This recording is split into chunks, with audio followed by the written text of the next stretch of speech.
Welcome to Golden Age Radio, rumble.com/C/GAR. Visit veteransradioministry.com for more videos like this.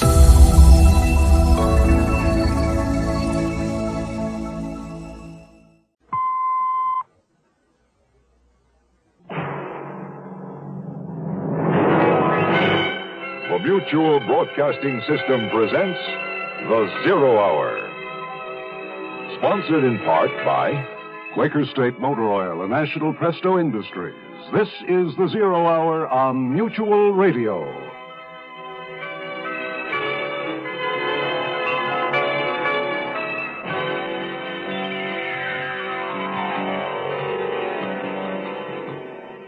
I'm Rod Sterling. You're listening to The Zero Hour. Rest your eyes.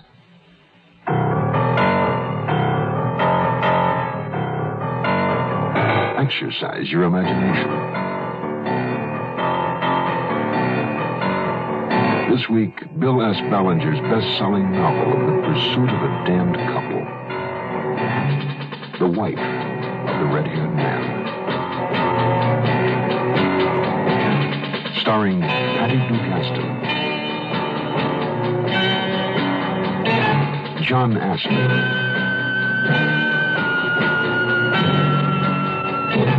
and Howard Duff.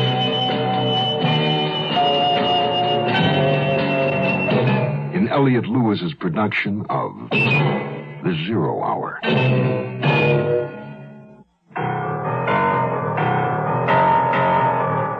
This week's story draws its title from an ancient Irish poem.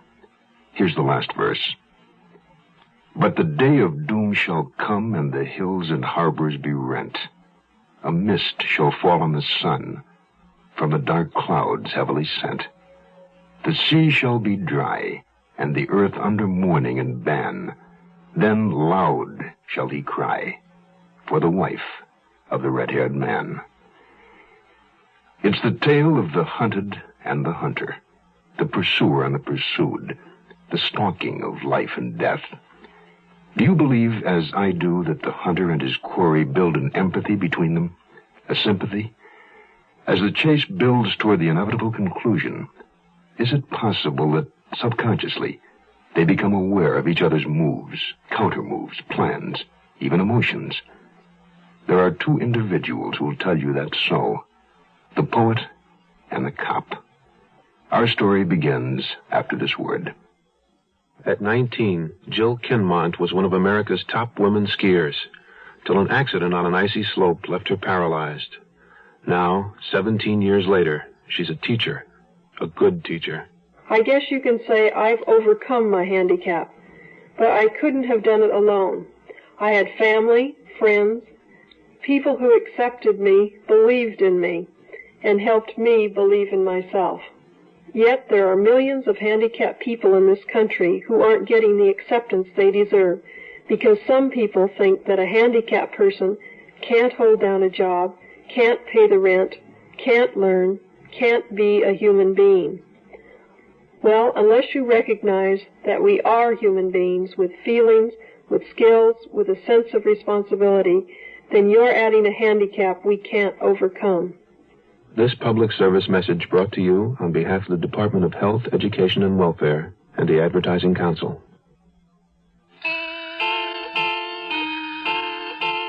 Picture this. A windy, rainy November night in New York City. A man about 30, his most identifiable feature a crest of flaming red hair, stands in a public telephone booth.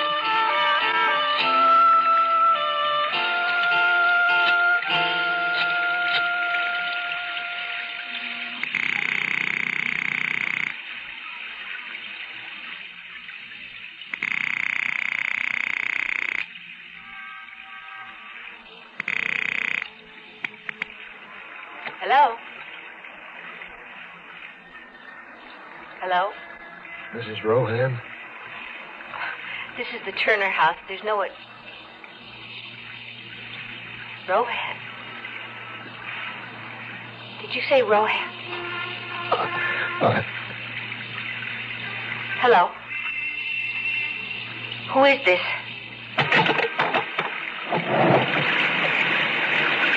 The red-haired man wears no raincoat. When he pulls up his jacket collar, we see a revolver stuck into his trousers. The red-haired man walks to the end of the street, where he turns and is lost to our view. His destination is East Vander's Place, a small exclusive street near the river, where large apartments cost a lot of money. Inside one of them, a married couple, Albert and Mercedes Turner. You're very quiet. What? Oh, am I? I'm sorry. Would you care to tell me who called? There wasn't anyone. I heard you asking questions. You told someone this was the Turner house. You said another name. What was it? I've forgotten. It wasn't anything. It couldn't have been. You lie badly. And you lie a great deal of the time. Don't, Albert. Please, don't bait me. The door? Yes. Shall I? No. No, I'll get it.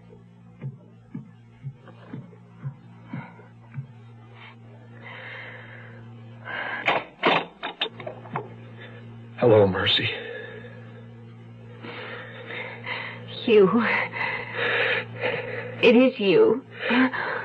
Oh, Hugh. Hugh. I tried to warn you. I called, but then I lost my nerve. I froze. Oh, Mercy. Mercy.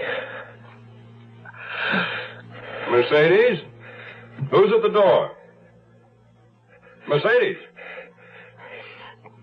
Come in, Hugh. Who is it? It's someone who... Albert, it's someone who... It's all right, Mercy. It's all right. Well, if you're through kissing my wife, come in and let me get a look at you. Come in, darling. Come in. Well, introduce us, my dear. I'm Hugh Rohan.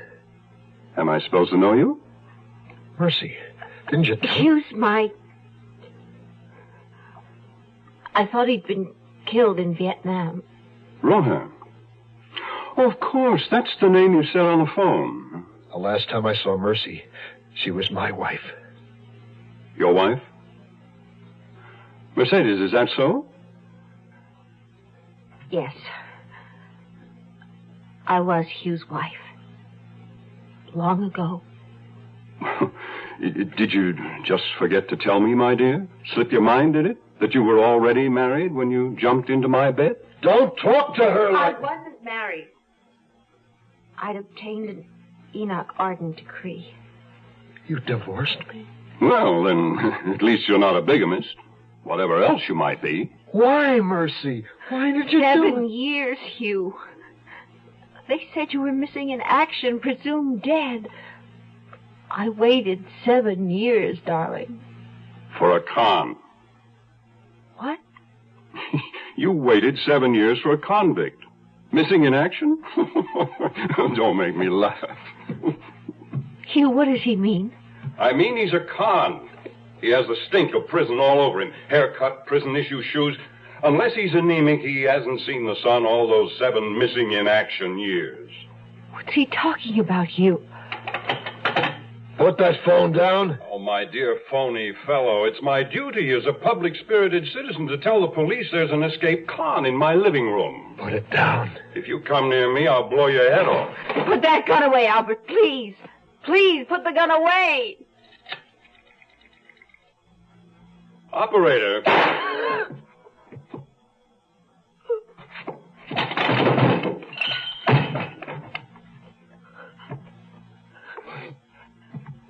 Albert? He's dead. You shot him. He was going to call the police and spoil it. I waited 7 years, Mercy. 7 years. But he's dead. What will happen to us? I don't remember if I'd ever seen a dead body before. But Hugh faced the matter as though it were almost commonplace. He hung up the phone, which had fallen to the floor, and then closed Albert's eyes. He would have separated us again. I couldn't let him do that. Was it true? What he said about you? No. We can't stay here. And we'll leave. You take what you need, and we'll leave together. No. Not yet. What? I can't leave until tomorrow. We'll need money. Oh, yeah. All right. I'll stay with you until morning. No, you have to leave now while it's dark. Otherwise, someone might see you. But what about him? We'll put him in his room. The maid comes at 10 o'clock. We don't want her to find him right away. All right. Where do you want him? His bedroom.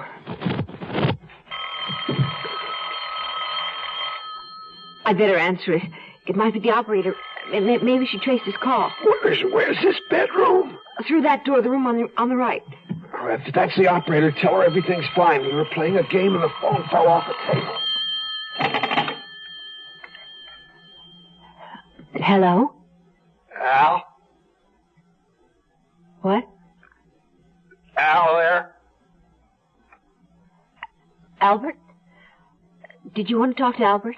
Let me talk to Al. Who is it? Is that the operator? Someone wants to speak to Albert.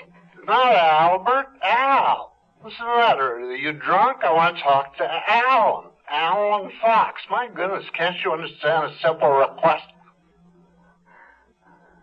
Alan Fox. That's it. You have a wrong number. There's no one here by that name. Oh, I'm most extremely sorry. I thought it was someone... I don't know, someone who heard us or saw us through a window. I was frightened. It's all right. Everything's all right now. We're together. Yes. And we'll always be together because that's how it was meant to be.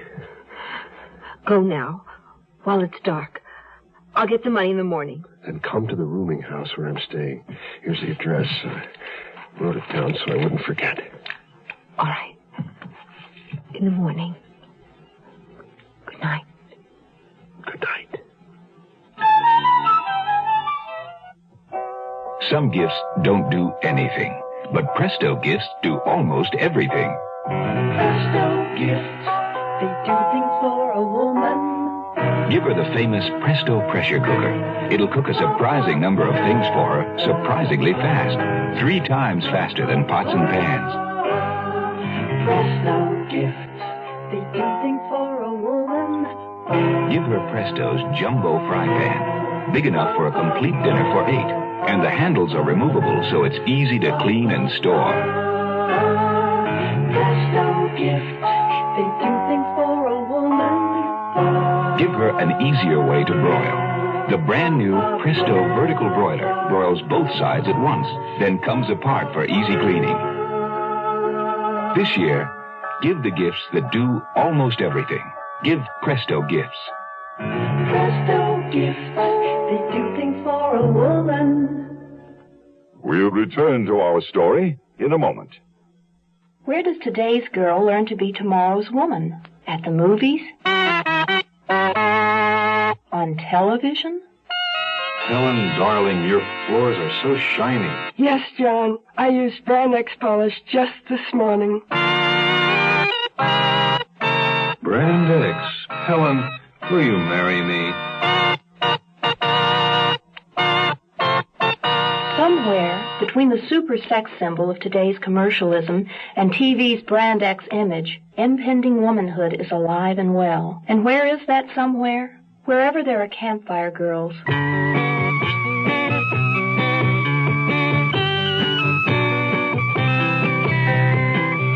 Campfire reaches the girl reaching out for tomorrow and puts a promise before her. The promise of personal development, of friends and fun. The promise of womanhood. Campfire takes today's girl to tomorrow.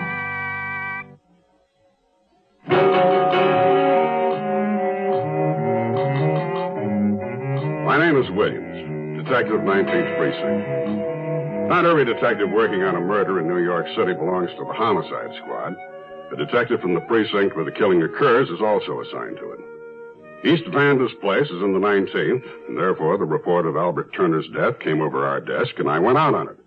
The medical examiner and the technical services crew were already there when I arrived. Williams, over here. Hey, you precinct guys sleep in or what? It's almost noon. Only got it half hour ago. Went homicide here. Half hour ago. I just got there. Oh, this is quite some beautiful layout. Yeah, it's class. Real dough. Who reported it? The maid, Thelma Jordan. She found the body. Miss Jordan? Turner's her boss. She'll tell you about it. Yes, Mr. Scores. This is Detective Williams here, Miss Jordan, 19th Precinct. He'll be working with me on this. Hello. Tell me where you found Mr. Turner. Well, the poor man was in his bedroom. I thought he was asleep, lying in bed, covers all drawn up. He live here alone? Oh, no, sir. They're married. There's a Mrs. Turner? Oh, yes, indeed. Well, where is she? Well, I'm sure I don't know. She wasn't here this morning when I came in. She at work? Oh, no, sir. She don't work. Well, isn't Mr. Turner usually up and around? Oh, yes, sir, but this morning Miss Turner left me a note. Here. Let me see that. Thelma, Mr. Turner wasn't well last night. Don't awaken him. He needs the rest. Mercedes Turner. Dr. Branch from the medical examiner's office. He's with the body. What do you suppose happened to Mrs. Turner? I can't even guess. Morning, Will. Doc? What happened? One shot straight in the ticker. Fully clothed. Suit, shoes, lying under covers. Tell me, Doctor, did you close the eyes? No, but somebody did. Who? His wife? Remind me to ask her when we find her. Also, how come she didn't notice a dead husband in the bedroom? This is a man's room. Apparently, they had separate bedrooms. How long's he been dead? It's a guess. I'd say since around midnight. Another guess for you, Doc. Possible suicide? Negative. No powder stains in the front of his shirt. There's at least none I can find without a microscope. Besides, There's no gun. That's right. There is one. We haven't found it yet. Another thing, you'll notice that not much bleeding. Probably shot someplace else, then placed in the bed. Any idea where? Possibly. The technical boys found something in the living room. Oh? What? Possible bloodstain on the rug. They clipped the sample and they're going to check it. Near the bar by the phone. Yeah. Shot as he was calling someone? Maybe. You know, when I got here, this chair had been pulled up to cover that stain. The boys nearly missed it. Yeah. Oh, Miss Jordan? Yes? Listen, does Miss Turner have a book where she keeps phone numbers, stores, shops, beauty parlor, places where she might be this morning? Yeah, I'll get it. And would you check her things for us, see if anything's missing? Yeah, right away. Where do you suppose she is, Will? I don't know. Can't even guess. Think maybe something's happened to her? It's possible, Scores. It's very possible. Judy, do you remember what I told you about all that high-speed turnpike driving you're doing now and all that power equipment on your new car? Yes, Caleb? About how they can make your engine so hot that the oil thins down so it may not protect your engine? Yes, Caleb. Now, how do you tell if your oil's too hot? Just watch the temperature gauge. Nope. That just shows how hot the radiator fluid is. Oh, I know. When the oil's too hot, that little red light goes on. Nope. That just tells you the oil pressure's too low. Well, how do I tell if my oil's too hot? Fact is, you can't. Then how do I know my engine's protected? Make sure you're using quality oil like Quaker State. Quaker State's specially made to stand up to high engine heat so it can keep right on protecting like an oil's supposed to. Is that the reason you always recommend Quaker State? That's one reason. Quaker State your car to keep it running young. The 0 Hour continues after this. This land is your land. This land is my land. From California to the New York Island. From the Redwood Forest to the ocean water. This land was made for you and me. America, the greatest nation on earth. But as our country continues to grow, it must face the problems of expansion, such as the now ominous shortages of fuel and energy. There are ways you can help conserve these vital resources. Reduce thermostat settings by 2 or 3 degrees. Shut off lights and heat in rooms not in use. And reduce the consumption of electricity in late afternoon or evening. Remember, in conserving fuel and energy, you help yourself and your community. This land was made for you and me.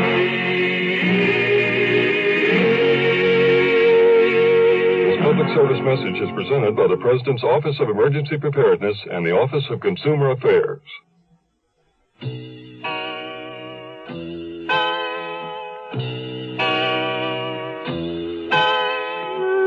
It happened so suddenly. All of it.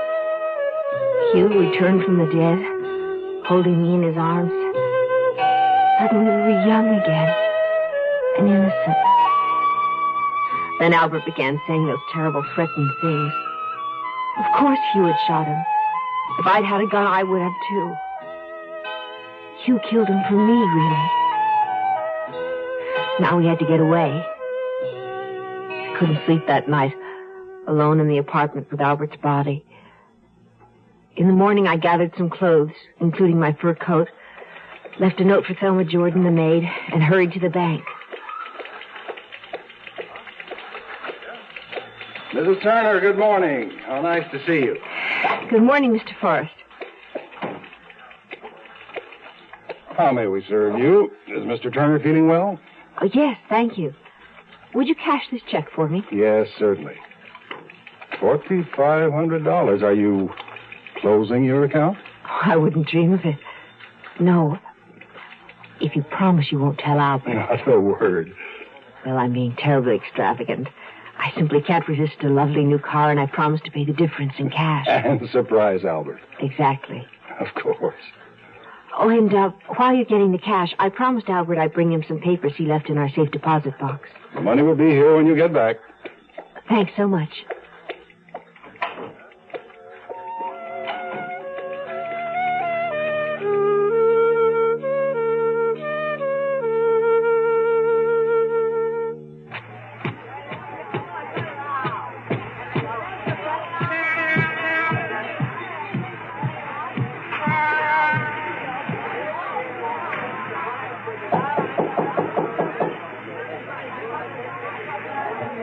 Hugh?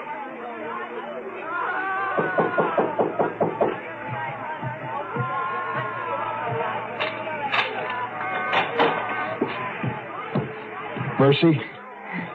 Oh, Mercy. Oh, Hugh. My love. Come in. Leave the bag where it is. Here, let me have your coat. Where have you been? I thought it's too good to be true. She's gone to the police. She's told them what happened. No, darling. I withdrew money from the bank and took my jewelry from the safe deposit box. Doesn't matter. You're here. That's all that's important. 7 years, Mercy. I waited 7 years to be with you. 7 empty years. I just don't seem to be able to function without you. Hugh, what did Albert mean when he called you a convict? Oh, nothing. Forget it. Come on, come here. Come here with me. Here, sit down.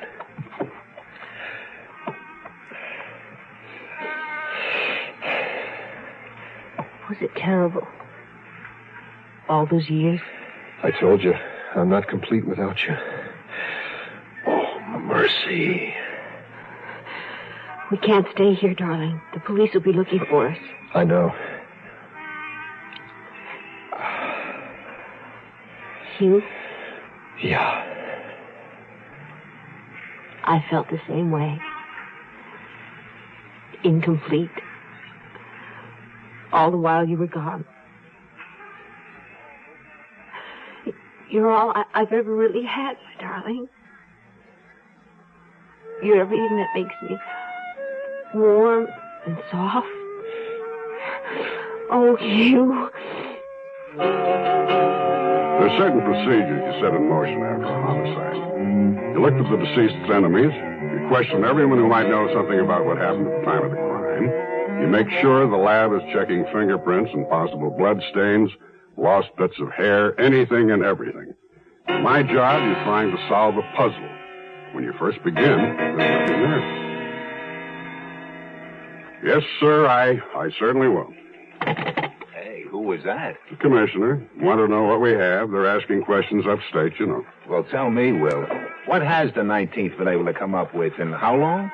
6 hours since we got the call? Well, we have a dead man and a missing wife. I called the phone numbers the maid found for me, beauty parlor and such. No one's seen her for the last day or so. The lab's pretty sure Turner was shot in the living room. They think that bloodstain near the phone will match his type. That's great. Turner's shot in the living room near the phone. With a bullet in his heart, he walks into the bedroom and gets settled down under the covers, which is where he expires. Which leaves us at square one. Someone shot Turner in the living room, carried him to the bedroom, shut his eyes, then left the premises for who knows where. That's someone being Mrs. Turner, huh? That's all we have at the moment. Well, maybe we got a little more, Will. What do you mean? According to the maid, Mrs. Turner's overnight bag is missing, along with a few dresses, shoes, and things, and a fur coat, some bracelets, earrings, etc. All right. We'll find the lady.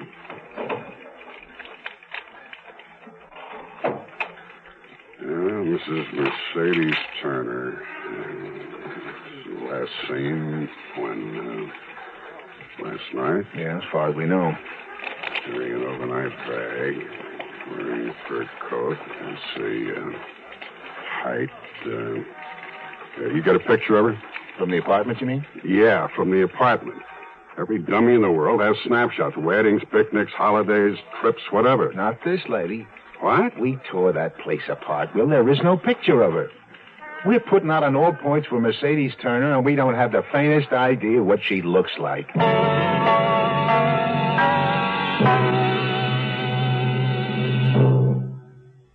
You are listening to Mutual's presentation of The Zero Hour. Even if someone served them a slice of beef, they couldn't bite into it. Their teeth are too weak. I'm not talking about some people off in Africa or Asia. I'm talking about Americans. American children. It's tragic how many thousands of them are in this country whose teeth will literally rot in their mouths because they'll never receive basic dental care. They may not even own a toothbrush. What hurts is that it takes so very little for any one of us to help them. The same dollar, for instance, that buys you 2 packs of cigarettes can buy 3 American children the first toothbrushes they've ever owned. I'm Cliff Robertson. Won't you give up some cigarettes so some American children can have their first toothbrush? Send your dollar to Americans for Children's Relief, Box 5050, Stamford, Connecticut.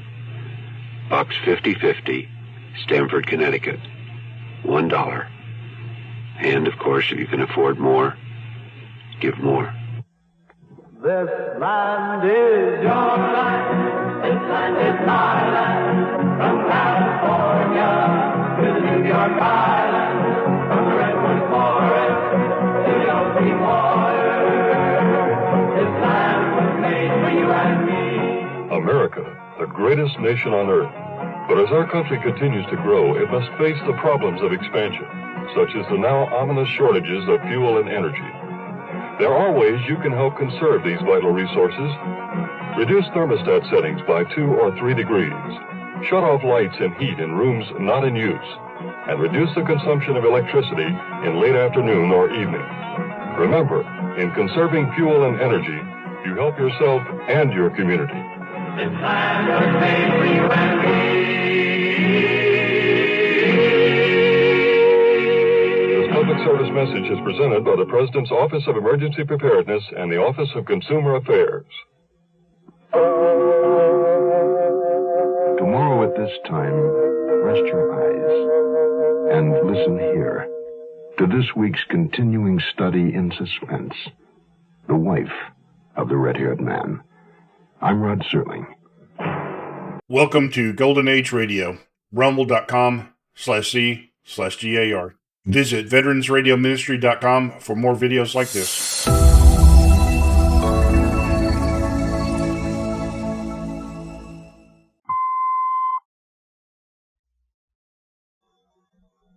I'm Rod Serling.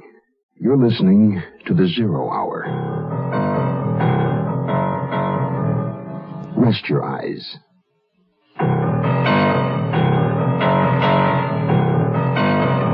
Exercise your imagination. This week, Bill S. Ballinger's best-selling novel, The Pursuit of a Damned Couple. The wife of the red-haired man. Starring Patty Duke-Aston, John Astor,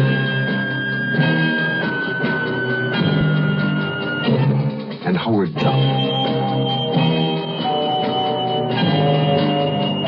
In Elliot Lewis's production of The Zero Hour.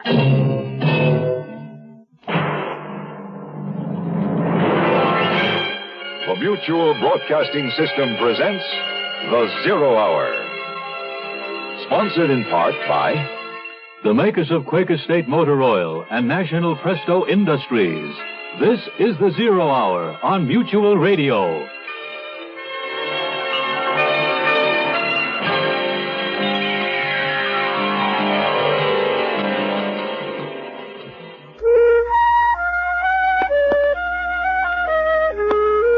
Because we didn't have a photograph of Mercedes Turner, Scores of Homicide interviewed people who knew the woman, and from their descriptions produced a police artist drawing of her. By nightfall, this picture would be circulated to airlines, bus depots, train stations, shipping agents, everywhere where Mercedes Turner might be seen.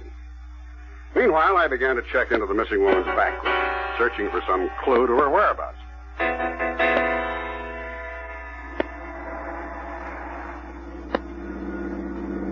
Mercedes Turner's maiden name was Clinton. Her home had been in Mountain Forge, Connecticut. I drove up there. The police station was across the street from the railroad depot. I parked and went inside. As an out-of-state officer, I needed cooperation from the local police. Excuse me. I'm looking for Chief Novak. Speaking to him. You the officer called me from New York? Williams, that's right. Long did it take you? Less than 3 hours. Too close. We folks here feel about city cops. Well, I didn't realize I was in a popularity contest. Mercedes Turner, you said on the phone. Yes. You know her? Yeah. And she was a little girl. Name was Clinton, before she was married. What was she like? Nice kid. Real pretty, lively, blonde hair, big blue eyes. Did you ever get in any trouble around here? Nope.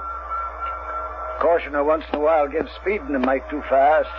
Lyman Clinton, her dad, gave her a little yellow car when she first went away to school. Drove it all over. Real fast sometimes. Now, you know kids.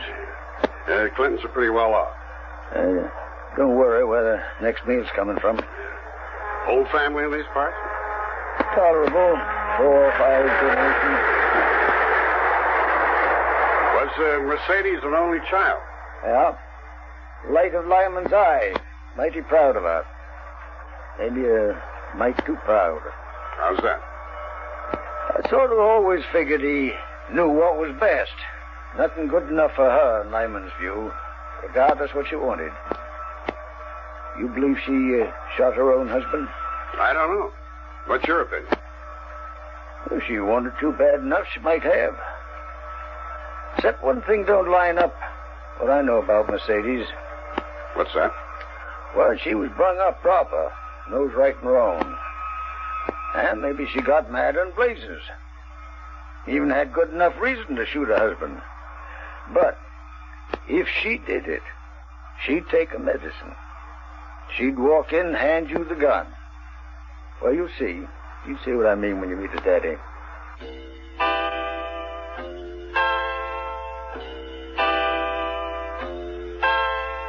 We left Hugh's terrible little room hand in hand, like young lovers off on an adventure.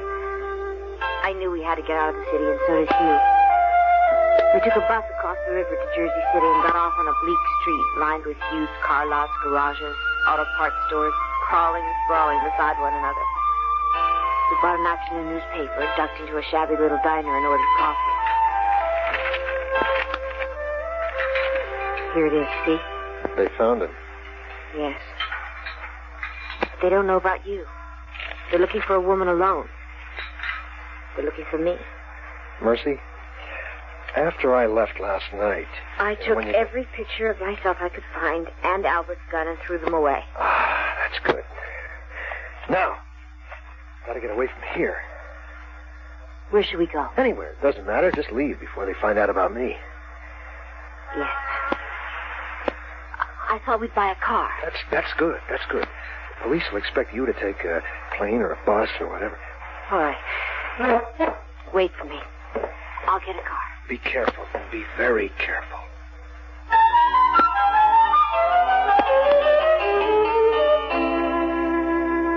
I'm going to give you... Chief Novak and I had lunch, and then I called New York and talked the scores. He got me all points bulletin out on Mercedes Turner with her description, and was in the tedious business of checking out everywhere she might have gone. Friends, neighbors, stores, everything. So far, he'd come up empty. The woman had simply disappeared. I was approaching the puzzle from the other direction, trying to find a connecting thread from her earlier days. Chief Novak drove me out to her father's house. A big old farmhouse set back from the road by a twisting gravel drive. Huge trees towered over the house like great leafy umbrellas.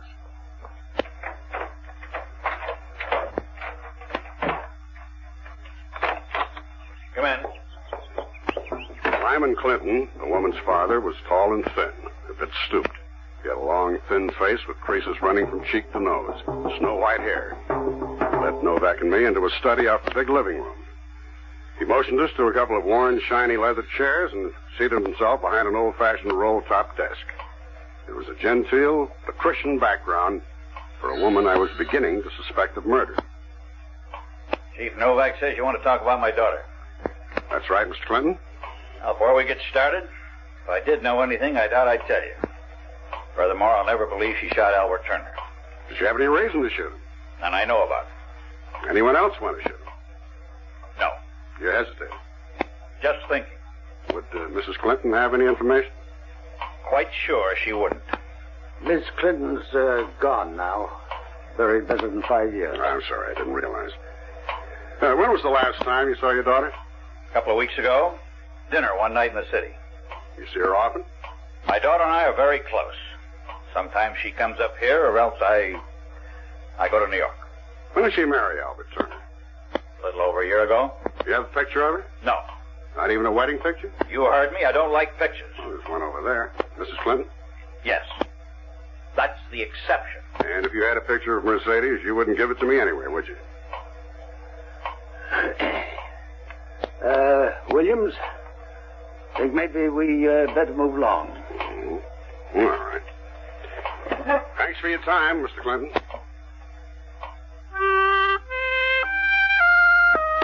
It was while I was buying the car that the questions began gnawing at me. Questions about Hugh. When the war in Vietnam began, Hugh had been one of the first to be drafted. He shipped out very soon after his induction, and then nothing. No word, no trace, nothing. The Red Cross helped me, but all we could learn was that he was missing. Missing in action, they said. And then, as years went by, presumed dead. But I waited. And I felt myself drying up, aging without him.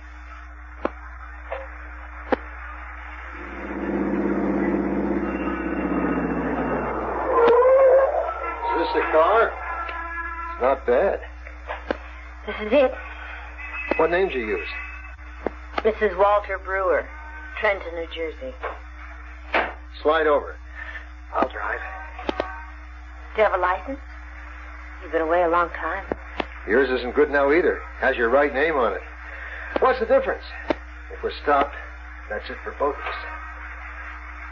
Yes.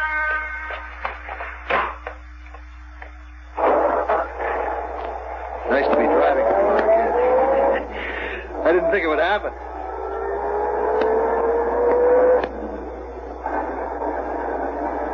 Where are we going?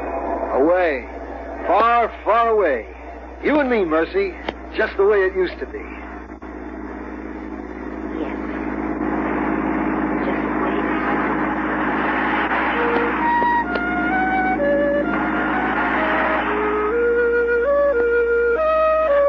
left Mercedes Turner's father, Chief Novak had someone else he thought I should see. A woman, Clara Goldwater, who'd been close to Mercedes in high school. Clara was married now, wife of a foundry worker in Mountain Forge. I'll wait here. Their home was a squatting, shapeless bungalow in a shabby, genteel sort of neighborhood. You've seen a million places like it.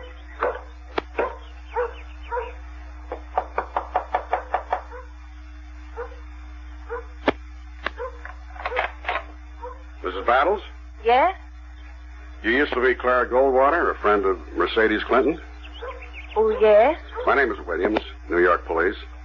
Chief Novak is out in my car. May I come in? Oh, yes, come in. Hush, Selma. Oh, this time of day she's cranky. Sit down, please. Thank you. What do you want? A little information about Mercedes Clinton Turner. Whatever for? She's disappeared. Just gone? Something like that. Oh, my goodness.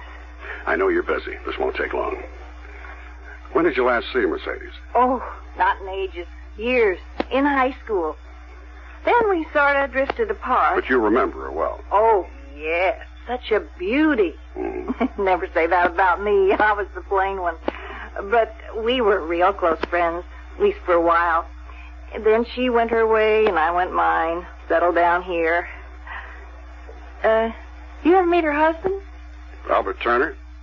What kind of man is he? Quiet, when I saw him. Quiet kind of. Kind that broods over things? Did he have something to brood over? Might have. You think Mercy's in trouble? Real trouble? Yes. She's in a great deal of trouble. Enough to make me break my word? Mrs. Battles, if you know anything at all, you should tell me. Oh, Mercy made me swear. Really swear on the Bible I'd never tell a soul.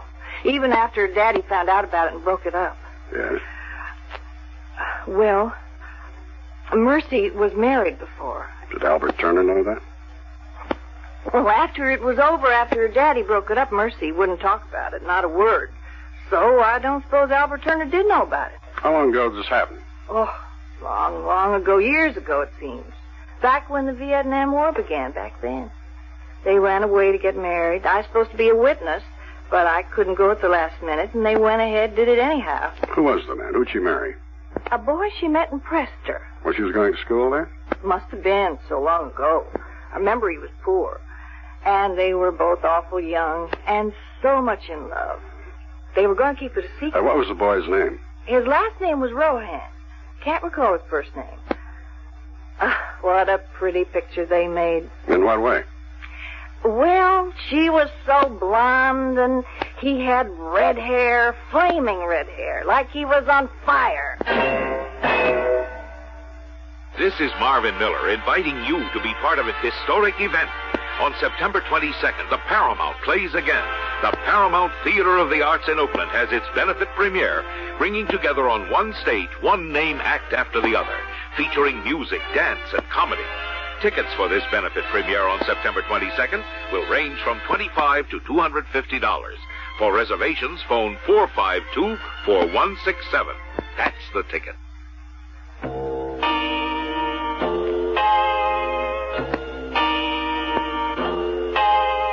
Hugh drove carefully, partly because he wasn't used to being behind the wheel, partly so he wouldn't do anything to make a policeman stop us.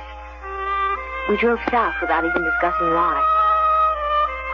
I found myself staring at him.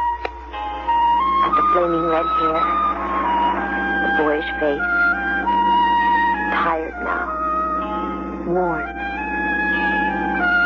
He must have felt me staring at him because he shifted in the seat to look at me. That's when I saw that he was still carrying the gun in his jacket pocket. Hugh? Yeah? Should you keep the gun? Shouldn't you get rid of it? No, I have to keep it. You'll see.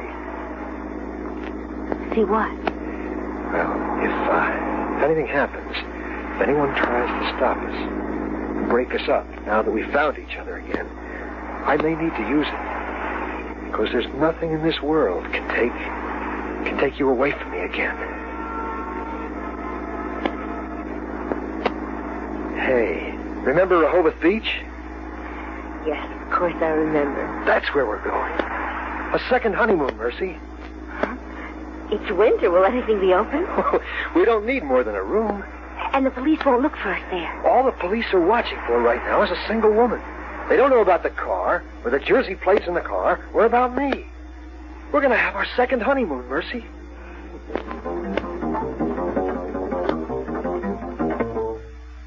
According to Clara Battles, Mercedes Turner had met her first husband while she was a student at the Bentley Collegiate Institute in Preston.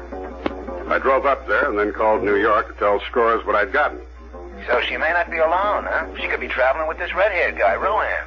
I suspect that's true. Otherwise, why did she run? Well, panic. After spending the night with her dead husband? This isn't a lady who panics. Okay, Will. I'll add him to the APB. Right. I'll be back late tonight or first thing in the morning. Yeah, we'll see you then. Oh, Will.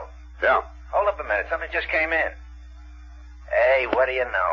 The lady went to her bank this morning, closed her account, and took a bunch of stuff from her safe deposit box. Well, it just goes to prove you can't live on love alone. See you. I pride myself on my ability as a police officer. I like my job, and I think I do it well.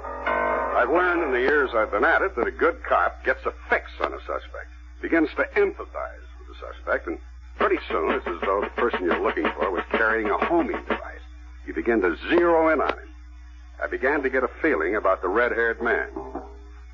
The Preston Town Constable steered me to a place called the Snack Bar, where the Bentley girls hang out after classes. It's run by a nice old man, Clement Beatty. How long we been here? Oh, my, we've had the place for years. You recall a young fellow hung around here back before the war? His name was Rohan. A red-haired boy? That's him. Oh, yes, yes. He was with us for about a school year. Worked here in the shop for me and the missus. Why'd you want to know? I'm trying to locate him. Where's his family live? Well, seems to me out west someplace, or Middle West, maybe. How do you happen to work for you? Well, he was planning to go to Annixter College up in Royal. Came down here to see about a job. Mother and me leave a standing invitation, registrar's office up there for a deserving boy to help us out.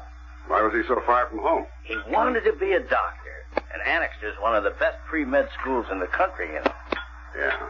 Do you recall a girl at Bentley about that time, Mercedes Clinton, pretty, with blonde hair?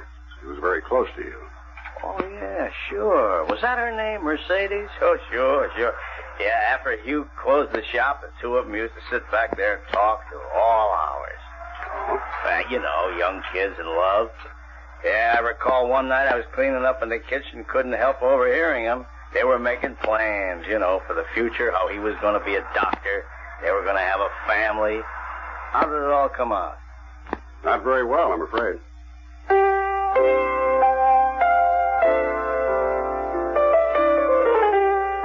We rented a tiny cabin at Rehoboth Beach, close by the water. And that night we slept in each other's arms for the first time since you'd gone off to war.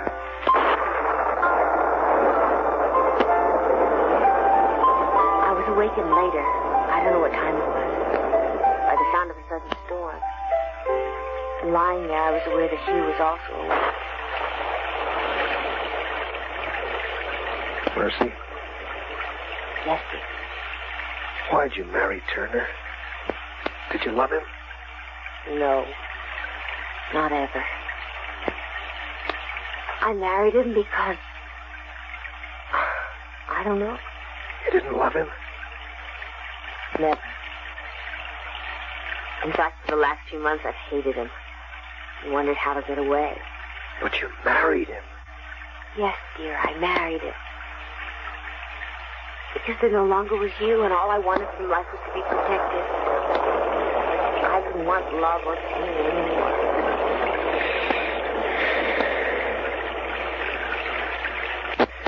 Mercy? Yes, dear. He was right, Your husband was right. About what? I was a convict. I am a convict. I escaped from prison last week.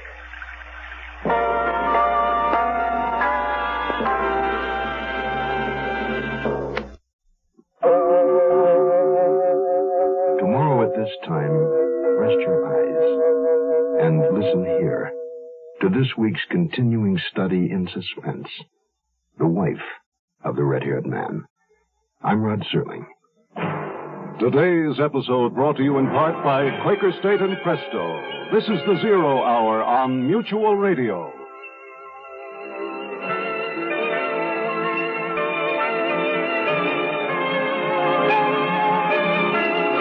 You have been listening to The Zero Hour, a presentation of the Mutual Broadcasting System in association with Hollywood Radio Theater, heard every weekday at this time. Rod Serling is your host. Zero Hour is produced and directed by Elliott Lewis. The Hollywood Radio Theater theme was played by Ferranti and Teicher and is now available on United Artists Records and Tapes. Hugh Douglas speaking. Tune in tomorrow. And once again, rest your eyes and listen here to The Zero Hour. This is the Mutual Broadcasting System. Welcome to Golden Age Radio, rumble.com/C/GAR. Visit veteransradioministry.com for more videos like this.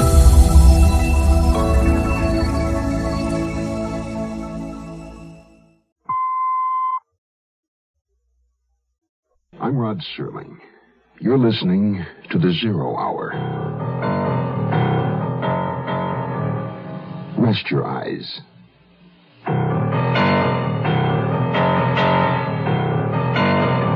Exercise your imagination. This week, Bill S. Ballinger's best-selling novel, The Pursuit of a Damned Couple. The wife of the red-haired man. Starring Patty Duke-Aston, John Astor,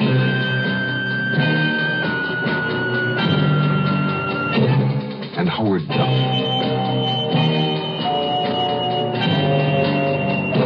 In Elliott Lewis's production of The Zero Hour.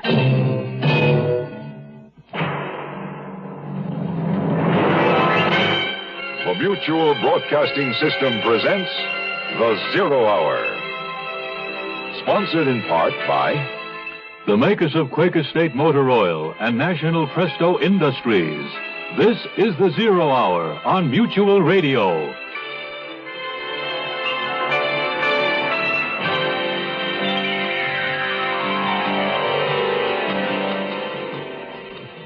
Hugh Rohan, supposedly killed in Vietnam, returns after an absence of 7 years to find his wife remarried to Albert Turner. In a confrontation, Rohan, the red-haired man, panics and kills Turner. Mercedes Turner, still in love with Rohan, flees with him. She hurriedly gathers money and her jewels, buys a car, and the two escape New York and drive to Delaware. Two detectives, Williams from the 19th Precinct and Scores from Homicide, are assigned to the case. Williams finds that Mercedes Turner was secretly married to Hugh Rohan before her second unhappy marriage to Albert Turner. However, he doesn't know it was Rohan who shot Turner, nor is he yet aware that the fugitive Rohan even exists. But first, this word. Jean, open up! It's me, Napoleon Bonaparte, Emperor of all France, much of the civilized world, and Louisiana if the deal falls through. Quick, Pierre, hide in the closet. Napoleon must not find you here. Coming now, Pete. Ah, Josephine, I had to see you. Napoleon, my dearest heart, what are you doing here? I thought you were at Waterloo. I was, but it ended early. What is that? I smell cigarette smoke. You know I hate you to smoke. I didn't. I don't. I started again. Aha! The smoke coming from that closet. Come out of there, you scoundrel, and on guard. It was only in there to pick up the dry cleaning. Take that, you filthy escargot. This world history lesson was brought to you by your American Cancer Society, which says smoking can be injurious to your health. Touché! In more ways than one. I drove back to New York late at night after my Connecticut scouting expedition. I found that Mercedes Turner and a young red-haired man named Hugh Rohan had been in love and had gotten married. This confirmed my growing feeling that someone had been with Mercedes Turner when her husband had been murdered. Someone who was with her now as she ran from us. In the morning, Scores was waiting for me with additional medical examiner reports. Albert Turner was shot with a .32. One shot through the heart. Anything on that carpet stain? The one in the living room? It's Turner's blood, all right. So that's where he was shot. Fingerprints? Well, someone cleaned up pretty well, the lab boys feel. You don't say. Yeah, they lifted prints on Turner, the maid, Mrs. Turner, some unidentifieds. But the doorknob, bar surface, phone, all clean of any prints. That it? No, one thing more. They picked up a strand of red hair. Texture indicates it's a man's. Now, Thelma Jordan can't recall any visitor to the apartment who had red hair.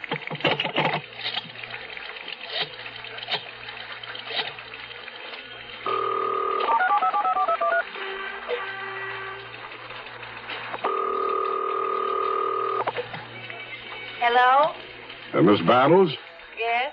This is Detective Williams from the New York City Police. I spoke to you yesterday. Mr. Williams, the paper says murder. You didn't say anything about murder. Mrs. Battles, tell me. After Mercedes' father annulled her marriage to Hugh Rohan, what happened to Rohan? The war happened. He went to Vietnam. And what then? I don't know. I guess he got killed over there. Why do you say that? Because Mercy loved you, no matter how her father felt. If she remarried, it was because Hugh Rohan was killed in the war. All right, Miss Battles. Thank you for your help. We found a strand of red hair belongs to a ghost. Yeah, right. On the phone yesterday, you said she went to the bank first thing in the morning. Mm-hmm. Withdrew $4,500 cash. Collected maybe $50,000 in jewels from her safe deposit box. We got a description from the insurance company. And her mink coat, another $8 or $9 grand? Yeah, probably. All right, send a description of the jewelry to all jewelry stores and pawnbrokers within 2 days' drive of here. And check out the sale of every new or used car within a couple of hours' drive from here. You think she bought a car? Yes, and I think she's going to start selling her jewels, and I think she's got a red-haired male companion. The ghost, huh? Right. I think she's traveling with a ghost. We woke to clear, sunny skies, and Hugh seemed more cheerful than the night before. I wanted him to tell me more about what he'd said. That he was a convict. An escaped convict. Whenever I tried to ask him, he'd sense what I was about to say and avoid me. After breakfast, we drove to Fredericksburg, where we were married. Then we found another small vacation cottage nearly deserted by the season. You'll tell me what happened when you want to. Or not at all. I love you. I have since the day we met. I always will, no matter what. Oh, Mercy. Mercy. Look, someday I'll tell you. Someday. But not just now. Not yet. I'm sorry. I didn't mean to cry on our wedding day. Well, you did last time. Yeah, I did. Because I was so happy. Come on, let's go inside. Not yet. I want to drive to the drugstore. What you told me last night. What the police might have found. We have to do something about your red hair. Yes. Then even if they're looking for two people, it won't be us. I'll be right back. You wait inside. Morning, Mr. Thompson. Sure is cold this morning. Cold? It must be 94 in the shade. I mean, it's cold inside your car's engine. Well, why didn't you say so? You didn't ask. Well, just tell me how my engine can be cold on a sweltering day. Glad you asked. When you start a car first thing in the morning, your engine is cold. Well, that's true, but so what? A cold engine does a bad job of burning gas. It can make soot, dirt, and acids form in your motor oil, and they can sure damage an engine. What can I do about it? Glad you asked. Instead of asking for my cheapest oil, you can start using a quality motor oil, Quaker State. Nothing finer than Quaker State. It's made scientific to neutralize acids and to hold solids suspended, so they don't gouge out your engine. Well, thanks for telling me, Caleb. Down the court, Mr. Thompson. Quaker State? Well, yes. Why didn't you give me Quaker State before? You didn't ask. Quaker State your car to keep it running young. We'll return to our story in a moment. Life is a thread, one delicate dream. Don't stretch it, don't break it. For life can be long and life can be strong, and that's the way to make it. Problem drinkers who drive cars were responsible for the deaths of 18,000 people last year. Men, women, children, babies, and very often themselves. More than 40 people every day. Life is a thread, one delicate dream. Don't stretch it, don't break it. For life can be long and life can be strong, and that's the way to make it. Get the problem drinker off the road for his sake and yours. Write to Drunk Driver, Box 1969, Washington, D.C. We'll tell you how you can help. A public service message on behalf of the U.S. Department of Transportation. I'm not a man who believes in ghosts. I recognize that things happen which can't be explained, and I accept the fact that not everything is written out in capital letters so even a small child will understand. But when the lab finds a single red hair from a male human, then a male human with red hair was in the room where that hair was found. Yet all our information led us to the conclusion that the man in question was dead. But there was still an unexamined part of Mercedes Turner's life. Neighbors named Layton, who lived in the apartment above. Well, you can imagine our surprise. We'd been up in New Hampshire skiing, and we hadn't heard any news. And then on the way home today, we heard about it on the radio. How well did you know the Turners? Oh, casually. You know, you see them in the elevator and say hello, or they get out of a cab you get into. Mr. Turner was shot Thursday night. I believe you were here in town then. Yeah, we didn't leave until Friday afternoon. Well, sometime around midnight. We're not sure the exact time. Did you hear a revolver shot? My husband's a perfectionist about his hi-fi. We wouldn't have heard anything because this apartment's soundproofed. Uh-huh. What did you think of the Turners as people, as a couple? Mrs. Turner is a beautiful woman. I don't know about him. Oh? Polite enough in the hall and lobby, but I never really liked him. Had a feeling he could be pretty unpleasant if he wanted. On the day of the shooting, or that night, did you see any strangers around the building? Oh, in New York, everyone's a stranger. How do you remember them? Only if they're acting suspiciously or if someone's different. For instance, last Thursday in this neighborhood, did you see a man with red hair? Real red hair. Well, yes, I saw him. What was he doing? Walking down East Vanders in the rain. That's all, just walking and looking around as if he were searching for an address.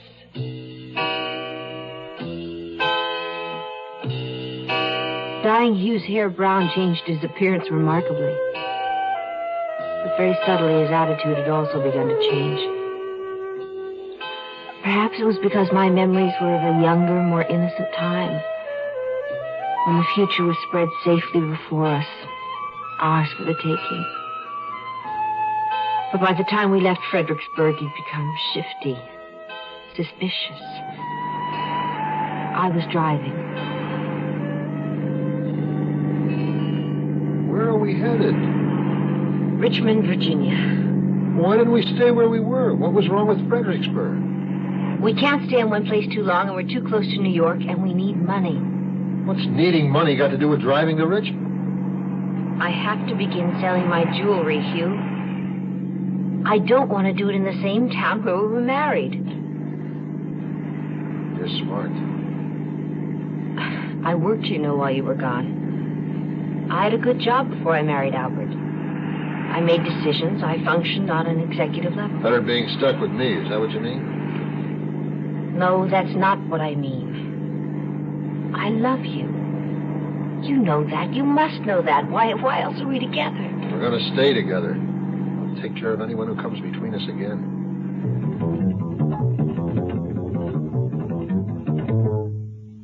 In Richmond, I found a company, the Dixie Jewelers, which bought and sold old jewelry. The man was nice and honest, but but I was shocked at what I received for my cluster diamond earrings.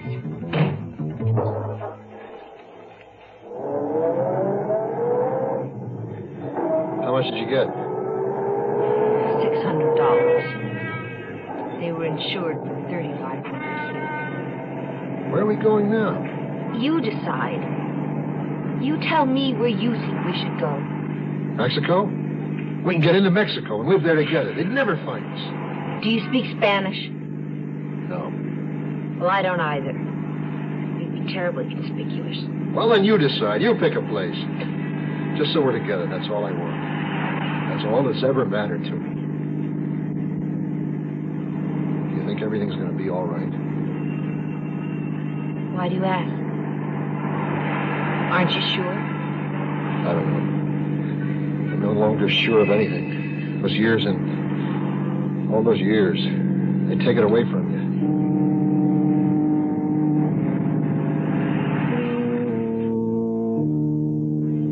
Police work takes a lot of sweat and a bit of luck. We got our first break because New York, New Jersey, and Connecticut cooperate closely on car information. A woman answering Mercedes Turner's description had bought a used car in Jersey City, Jersey plates. When we checked out the name and address she'd given for transfer of title, we found there was no such person and no such address.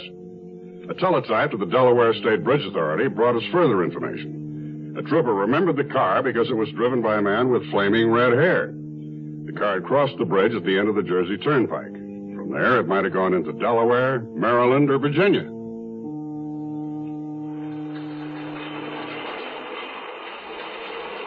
I put out the car description and the Jersey plate numbers. Good. So there really is a red-haired man, huh? No ghost, a real live person. Hugh Rohan. I checked the registrar at his college. Annixter? Right. Got his records. Applied for entrance 1964 pre-med. Excellent grades, high school, Germain, Illinois. Lacking credits in Latin and chemistry, admission denied.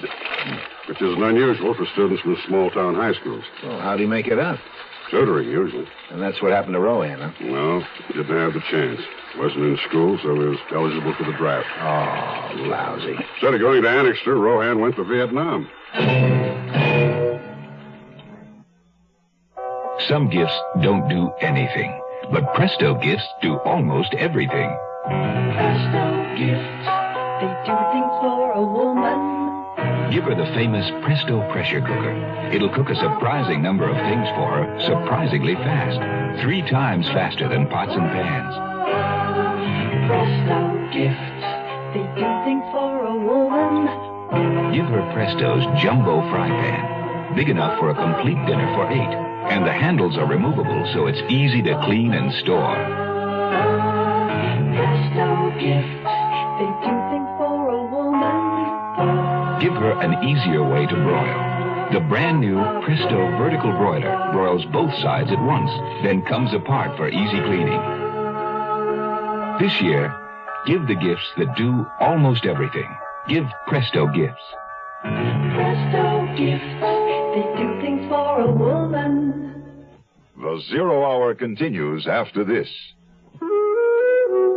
Once upon a time, there was a beautiful forest where everything was all lovely and green and peaceful. Sunlight fell in ribbons of daylight through its trees. Birds flew in a quiet air above it. Deer and rabbits found secret hiding places to play, for it was truly a beautiful place. And then one day, into this beautiful emerald forest, a new creature came. The creature called Man. And Man brought with him fire to warm him against the night. Only with his fire, Man did not bring caution, and the fire got away from him suddenly. And the beautiful forest was no more. And yet there might easily be a different ending. For if Man is careful with his fire, he need never say, once upon a time, there was a beautiful forest.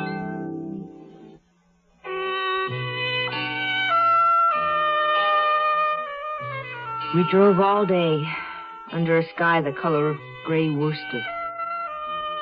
Occasionally the wind tore narrow rifts through the overcast for a watery sun to peek through. We stayed that night at a motel. Our room was as impersonal as a rented locker. We tried having a drink to help us forget everything that had happened.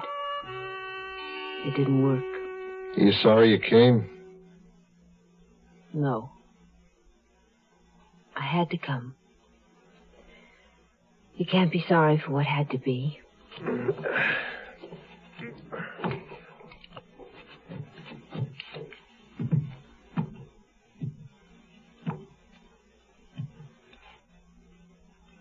It's dark out. Yes. What are you listening for? Do you believe in extrasensory perception? I don't know. Sometimes, maybe. But it'd take a lot of proving. I had a feeling this afternoon, sudden, sort of peculiar, odd, like intuition.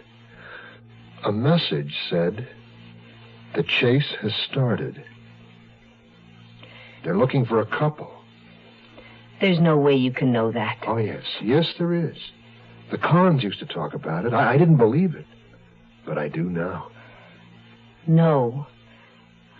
There's no way you know that's true. It's like telepathy. As if some cop's thoughts are being transmitted to me. Not all the time. Just now and then. Just a little bit. Now and then.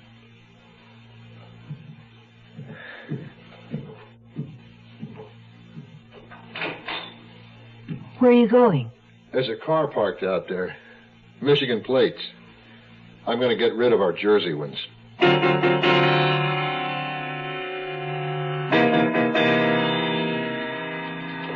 Here are the records and Rohan's prints from his Army induction. He disappeared on a patrol in Vietnam in 1965. Missing in action, presumed dead. We get anything on our wanted flyers? I think we did, Will. A couple of days before Albert Turner was shot, 3 Cons broke out of Bodo prison in Canada. Now, 2 of them were recaptured, but one is still at large. And that one's got red hair. What name? John Red Cargill. Seaman's papers. 3 to 10 for false passport, illegal entry, and smuggling. He'd served 7 when he split.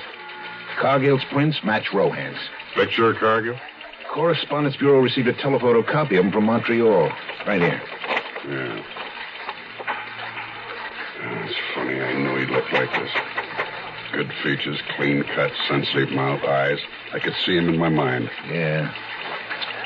Guy like that, 7 years in prison. He'd probably crack open pretty easy. But, well, the trouble is, we don't really know if he shot Albert Turner. Rohan and the Clinton girl were married when they were kids. Her old man annulled the marriage. Wait a minute. And the woman's safety deposit was opened. What's the matter? What's bothering you? This list of contents. Insurance policies, empty silk jewel case, title to co-op. Here we are. Why would she keep an empty envelope? Oh, probably she didn't bother to throw it out. Or maybe there was a return address on it. Who are you calling? Banner's DA's office. Find out if there's a name and address on that envelope.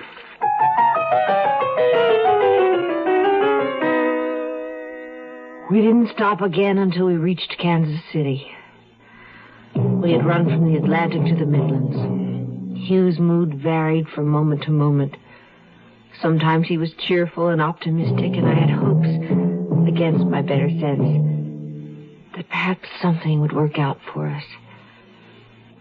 But then he'd plunge into gloom and despair.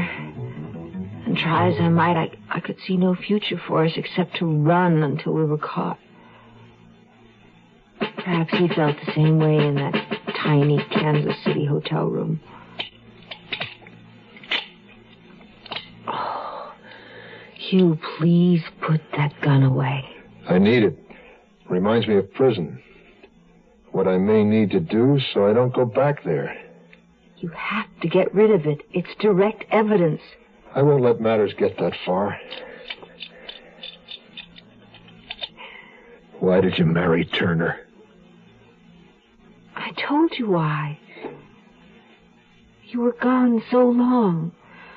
I tried to convince myself that I didn't love you anymore. But the moment you came back, it was the same way it had always been. Isn't that enough? But now you're... What do you think? What are you thinking? That I'm different? That I'm not the same? We've both changed, darling.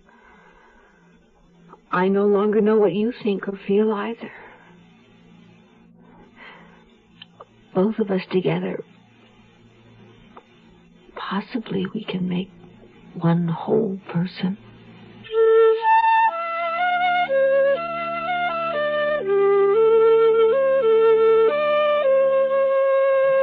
Banners in the DA's office gave me the name on the empty envelope we'd found in Mercedes Turner's safety deposit box, Sayer and Bates Attorneys. I talked to Arnold Bates, a junior partner. He was very cooperative. He told me he'd handled an Enoch Arden decree for Mercedes Clinton against Hugh Rohan not quite 2 years earlier. The marriage had been secret, and Mercedes Clinton Rohan had wanted the decree kept secret. Her father was an old man in poor health, and she hadn't heard from her husband Hugh in 7 years. He was presumed dead. You mean they were married a second time? Right. After Lyman Clinton had the first marriage a no, they were married again secretly, just before Rohan was sent to Vietnam. Where he goes out on a patrol and disappears. To service again in a Canadian jail under another name. Uh-huh. Well, whatever names they use, Will, we got a description, we got his prints, and we know their car. We're gonna get him. Yes, I think we will. Any reports on the jewelry? Not yet. Keep after it. They're gonna need money.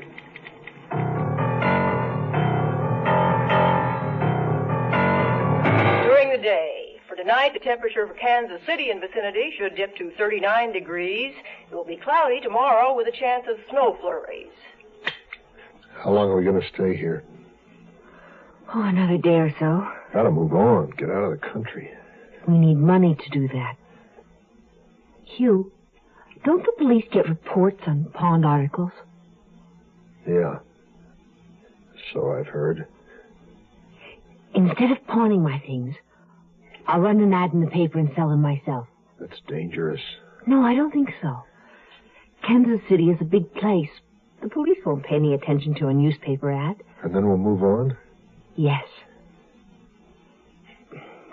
Hugh, I promised I wouldn't ask you about prison, and I'll keep that promise. I don't want to talk about it. But we must get out of the country. To do that, we'll need passports. Well? Do you know anyone? Someone who could get us passports?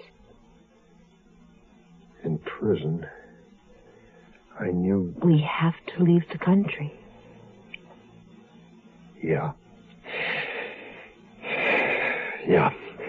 I know someone who might. But, it's expensive. We'll get the money.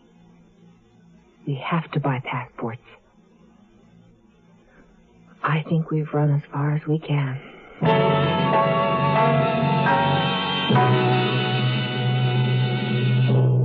You are listening to Mutual's presentation of The Zero Hour.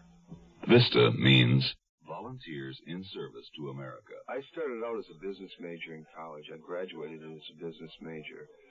I got into VISTA because I wanted to really do something. I chose this as my line, and when getting into it, it changed my whole life. I went through cultural shock. I found out what types of people really need the help and what's really happening in our country in the back areas.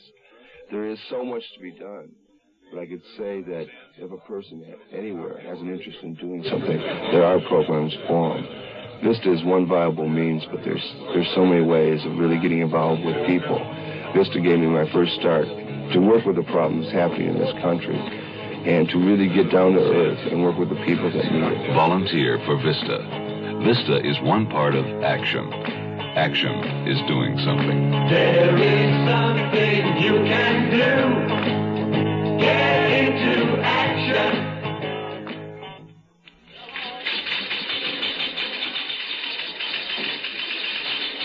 There's a disease in business today we might call spiritual schizophrenia.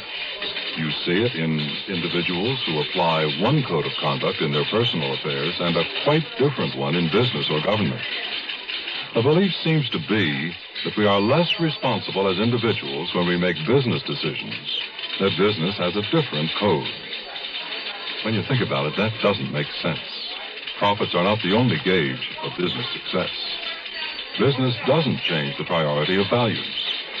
We are born to the community of man first. The others are secondary allegiances. Make your personal morality work where you work and see the difference. The community of man, God's club. Be an active member. This message has been brought to you by Religion in American Life in cooperation with this station.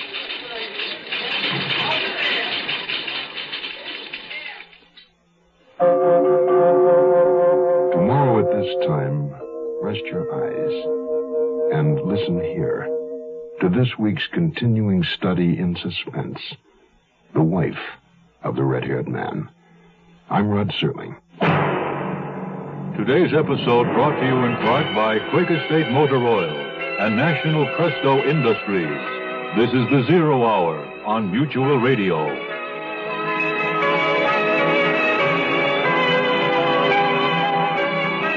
You have been listening to The Zero Hour, a presentation of the Mutual Broadcasting System in association with Hollywood Radio Theater. Heard every weekday at this time. Rod Serling is your host. Zero Hour is produced and directed by Elliott Lewis. The Hollywood Radio Theater theme was played by Ferranti and Teicher and is now available on United Artists Records and Tapes. Hugh Douglas speaking. Tune in tomorrow, and once again, rest your eyes and listen here to The Zero Hour.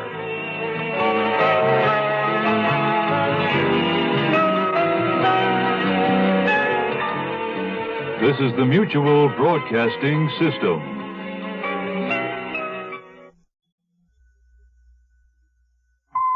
Welcome to Golden Age Radio, rumble.com/C/GAR. Visit veteransradioministry.com for more videos like this.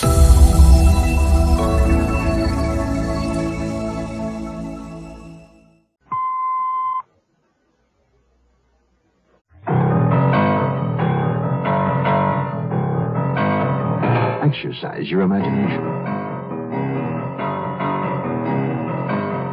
This week, Bill S. Ballinger's best-selling novel, In the Pursuit of a Damned Couple.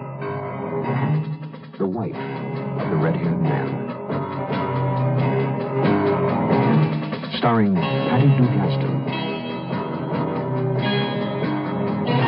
John Astin, and Howard Duff. In Elliott Lewis's production of The Zero Hour. The Mutual Broadcasting System presents The Zero Hour. Sponsored in part by Contact and the makers of Kodak cameras. This is The Zero Hour on Mutual Radio.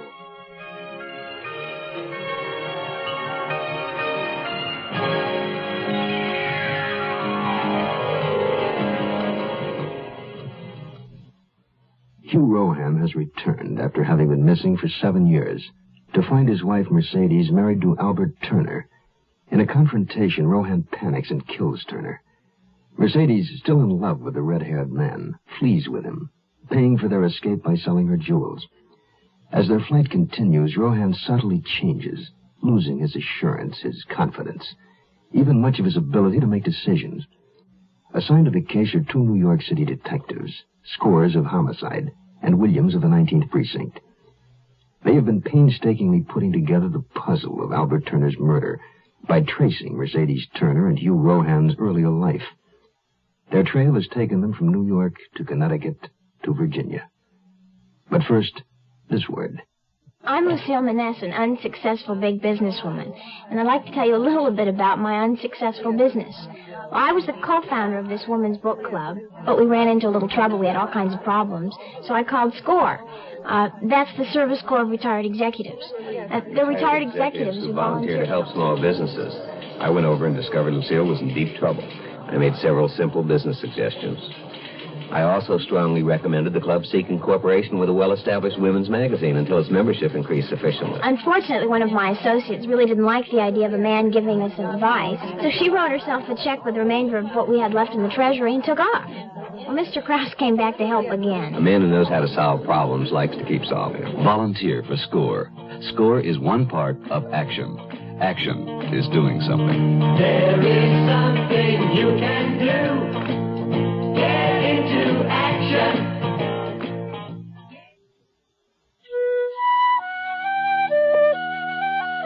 Time is what's needed in police work.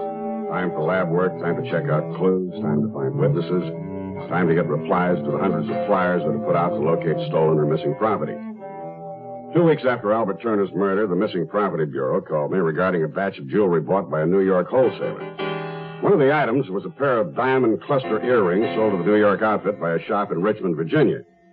The earrings were those described by the insurance company as belonging to Mercedes Turner, part of the jewelry she'd taken from her safe deposit box the morning after her husband's murder. I flew down to Richmond to talk to a man named Town who'd bought the earrings from the Turner woman. You'd look at this sketch, please, Mr. Town. Does the woman seem familiar to you? Yes, sir, it looks like her, sort of. But, the first gentleman I talked to in New York mentioned the name Turner. The lady I wrote out a check to was a Mrs. Brewer. As soon as the check clears, I'd like a copy of her endorsement. Compare it with our suspect's handwriting. Make sure we've got the right person. All right. I'd be pleased to help you. How'd the lady react to the money you gave her? Was she disappointed, you suggested? She was indeed. But then they always are, you know. Person don't take into account markup and resale prices and so on and so on. She was disappointed, I'd say. But she accepted your offer. Oh, yes. We've a good reputation, whether she knew it or not. I offered her a fair price, and after a few minutes of debating with herself, she accepted the check. Was she alone? Or was there a man with her? She was alone, sir. If someone was with her, he stayed outside because she was alone.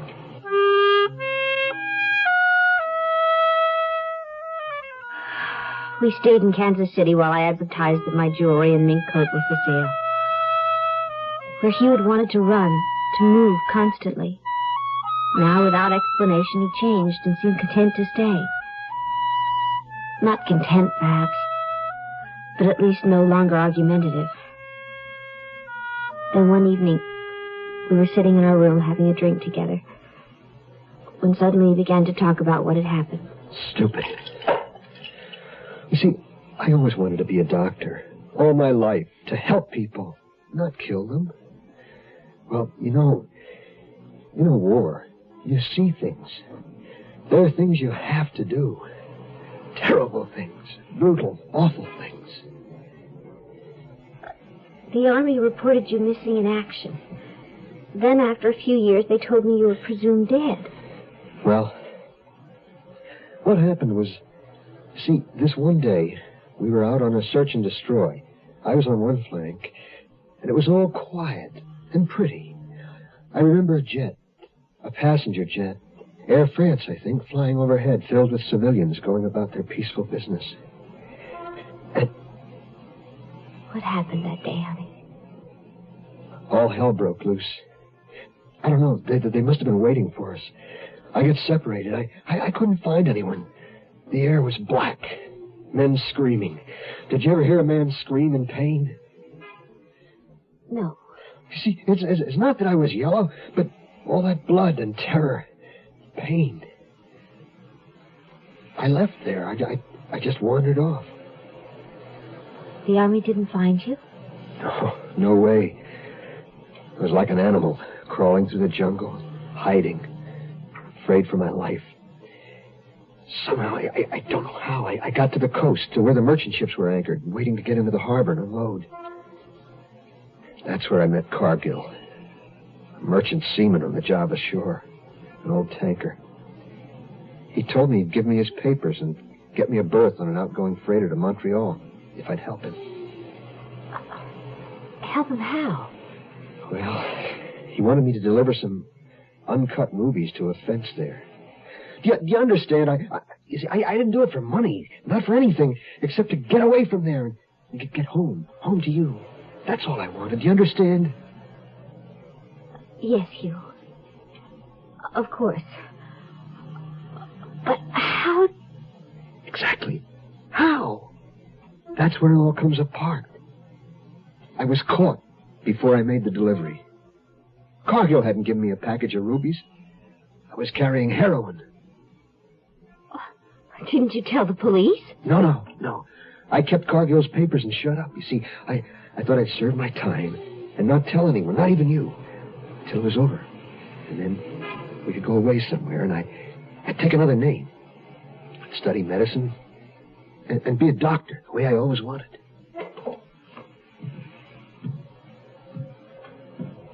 Look at me, Mercy. Yes, dear. Is it too late? I don't know. You don't blame me? No. In New Orleans, there's a man who can get us passports, but it's expensive. We'll sell more jewelry. And someone will buy the coat.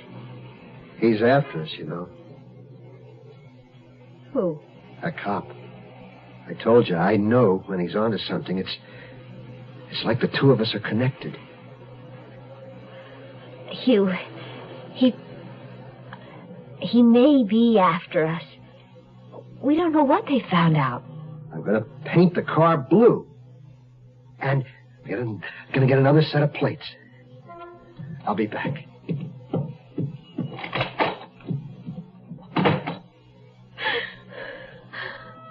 Oh, please.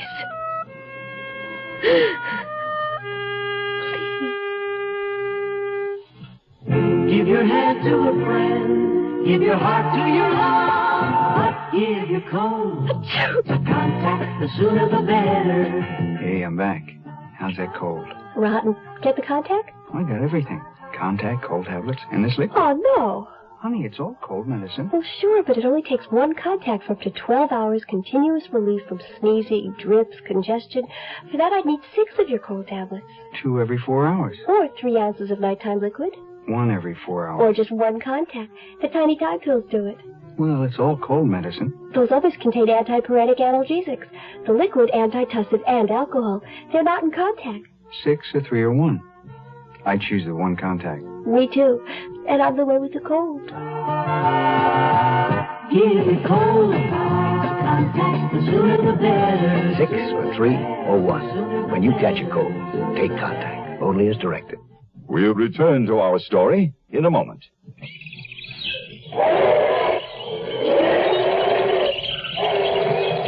Adam, where are you? Up here, Eve, and I'm very busy inventing things. Big deal. I invented something, too. What? Shoes. What are shoes? Watch this. I just slipped them on, and they keep my hands warm. Hey, that's great. Want to see what I invented today? Not that fire bit again. Don't worry. Now I know what fire is for. What are you putting in your mouth? You remember that paper stuff I invented? Well, it's wrapped around some chopped up leaves I call tobacco. You're weird, Adam. I set fire to the tobacco thing and puffing the smoke. What's wrong with your invention, Adam? Lots of things. With that fire thing, you're hot stuff. You know something, Eve? I think you just invented the first bad joke. This history lesson was brought to you by your American Cancer Society, which says smoking is a drag. After we recover the earrings, I guess Mercedes Turner would confine future sales to private parties.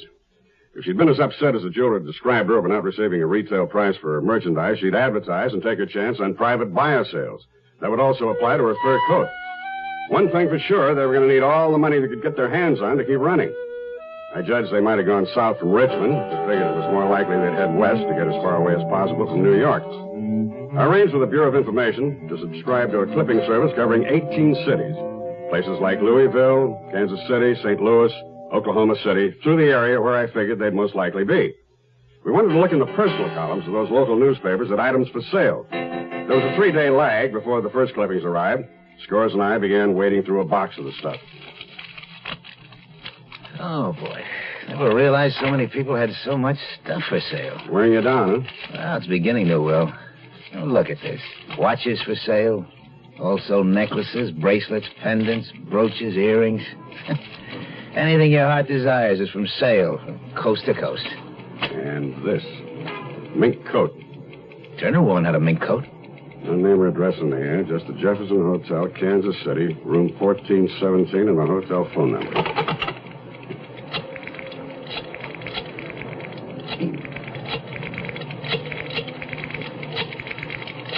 You suppose it's them? Plus area codes. No way you can tell where the double the call's coming from.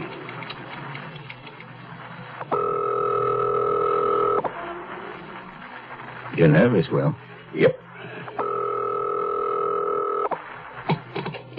Good morning, Jefferson Hotel. Room 1417, please. Will you hold? That line is busy. Yes, I'll wait. They ringing? Yeah, room phone's busy. I'm on hold. Why don't you pick up the extension? Yeah.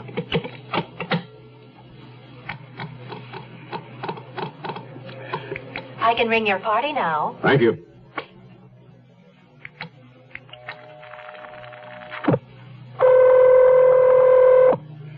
Hello. Room 1417? Yes? You the party offering a mink coat for sale?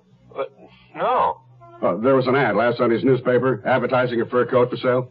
No, I don't know anything about it. I just checked in last night. Sorry. Oh, I see. Well, get the hotel operator for me again, will you, please? Yeah, sure. Operator, may I help you? Yes, operator. This is the New York police. Who was the party checked out of room 1417 yesterday?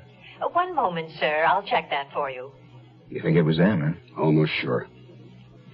Sir, the party registered as Mr. and Mrs. Y.V. Garfield, North Sneedham Drive, Detroit, Michigan. Thank you, operator. Okay, I'll check it out with Detroit. 8-5 and even, they're phony. I'll get some more information from the Kansas City cops.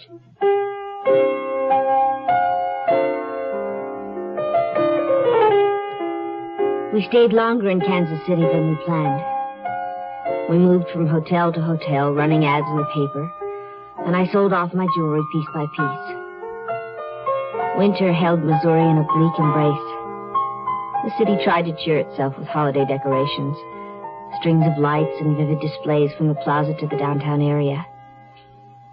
But the approach of Christmas brought little joy to Hugh or me. It was then that he began to disappear for hours at a time. I assumed he was walking or reading in the library. Anything to be out of that confining hotel room. You're the store manager? Your assistant, Davis. The sign in your window for help? You need a stock boy, $2 an hour. I'll take it, Mr. Davis. What's your name? Tufts. All right, Tufts. Full or part-time? Part-time, but as many hours as I can get in. The stock room's downstairs. Report to the chief clerk. Get a time card, punch in and out. You'll be paid every day. Thank you, Mr. Davis. Y.V. Garfield and wife, North Sneedham Drive, Detroit, didn't exist. No such persons, no such address. The KC cops furnished us with a description of the couple which fit, loosely, Rohan and Mercedes Turner, except no red hair. But I'd already figured he'd have dyed it by now. Scores and I brought our chiefs up to date, and an hour later we were on a plane to Kansas City. You think he's still there? Well, if not, we'll pick up the end of the string. If they have busted out, where do you suppose he might be heading, Will? Mexico? Oh, she's too smart for Mexico. They'll go out of the country, somewhere they speak English, England, Australia, New Zealand. Well, maybe not England. The cops are too good there. Hey, think they still got the same car? Last we heard was a gray compact, Michigan plates. That might mean something. What? In Virginia, they use New Jersey plates. In Kansas City, they have Michigan plates. Might change again, huh? Yeah. Kansas City, Missouri, just across the river from Kansas City, Kansas. My hunch is they'll pick Kansas plates. Less obvious? Exactly. Mercedes Turner's a cutie. Plenty smart. Not too sure about Rohan. You really zeroed in on him, didn't you? From the beginning. Before there was any proof, I knew he was there. I just knew what he looked like. Did how he thinks. He's our best bet. The weakest? Yeah, put it like that. Rohan's intelligent, but he's emotional. Poor control. He's going to break sooner or later. It's more of a drag than an asset. If Mercedes Turner were all by herself, that'd be another story. Hot, it's the ice snow, hot, it's the tree of love. Children on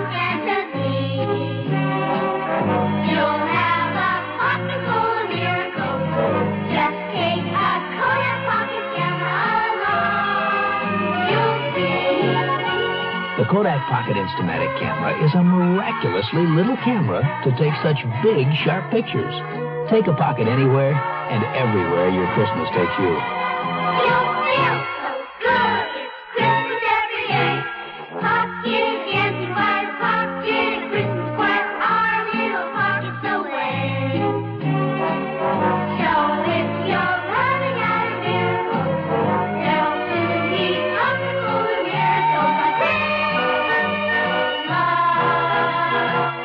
Kodak Pocket Camera. For less than $23, we couldn't wish you more for Christmas. The Zero Hour continues after this. Here's an important announcement for parents by Dr. Sidney Marland, Assistant Secretary for Education at the Department of Health, Education, and Welfare. Do you have a son or daughter who wants to begin college or vocational training after high school, but there just isn't enough money? If you do, I have some good news for you. The United States government has a new program called Basic Grants to help pay for tuition, books, fees, and other expenses. The money is for full-time students enrolled for the first time at colleges or at vocational schools, technical institutes, or hospital schools of nursing. The money is a grant, not a loan. Your son or daughter must have a good education to get ahead, so don't let the lack of money stand in the way. Inquire about Basic Grants. Get an application at your post office today, or write Basic Grants, Box 84, Washington, D.C., 20044. Gradually, I sold off the jewelry, and we began to accumulate the money we needed to get our passports and arrange for passage out of the country. Hugh, meanwhile, continued to disappear each day. But I must confess that it was easier not having him underfoot in each of those small hotel rooms we occupied. Well, good morning. Didn't think you were going to show. Sorry, Mr. Davis. Christmas is day after tomorrow. So I'd be glad. You said that working here, I can get a 20% discount? Yes, tops anything in the store. Now, get with it. Restock counter 15 with perfume. Yes, sir, as soon as I get my jacket.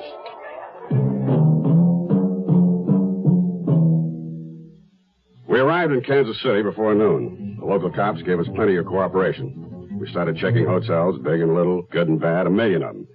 At some of them, they remembered a couple staying a few days, running an ad to sell jewelry, then checking out. At the Jefferson, there was an unclaimed letter for the Garfields from a Mrs. Arms, return address in Kansas City. I went to check it out, but nobody was home. Downtown garages were covered for a 3-year-old gray compact with Michigan or Kansas plates. By then, it was dark. Walking to our hotel, I passed a big super drugstore.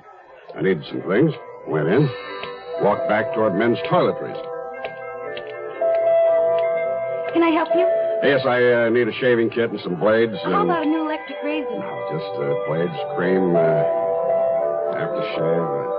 Something wrong? The man over there by the perfume counter. From the stockroom. Has he been here long? Most of us are extra help for the Christmas rush. Is there anything else? No, I don't think so. Hey, where'd he go? Why, back to the stockroom, I guess. Where? Where's that? In the basement. Hey, your things! Don't you want them? A guy just come through here? Yeah, tops like a rocket in his tail, same as you. Which way? The alley.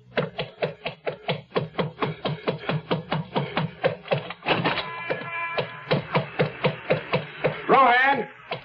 Rohan!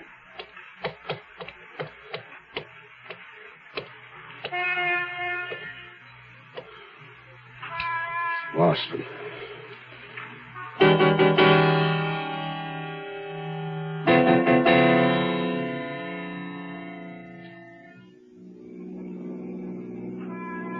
South now? Yes. New Orleans, I guess. Not directly. Where's the map of Louisiana? In the glove compartment. It isn't. Oh, I remember I had it in our room at the hotel. We'll get another one. If the policeman had tried to arrest you in the drugstore, what would you have done? Shot him. Would that have helped? There'll always be another. I'll get as many as I can. Let me see the gun. Okay. Be careful. How many shots? 7. 1 in the chamber, 6 in the clip. Hugh, look, a truck stalled up there. Left his lights on. No one around. He probably went for help. Stop the car. Get the Nebraska plates. Okay. Right away. I'll keep the gun in my purse. At least I knew Rohan and the Turner woman were in Kansas City. Why had they stayed over? Well, I figured she was still trying to sell more jewelry. I beat it to the newspaper office. They were making up the morning edition. There was an ad, as I expected. Strobich Hotel, room number, with a diamond bracelet for sale. When Scores and I got there, we'd missed them by half an hour.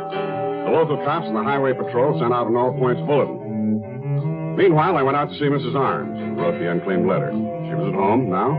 Pleasant-faced woman, mixed gray and blonde hair, living in a big, comfortable fieldstone house, log burning in the fireplace.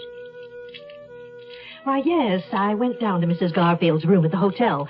I was interested in the fur coat she wanted to sell. But you didn't buy it? No, it was a lovely coat. I made her an offer, but she didn't take it. Well, I came home and thought it over.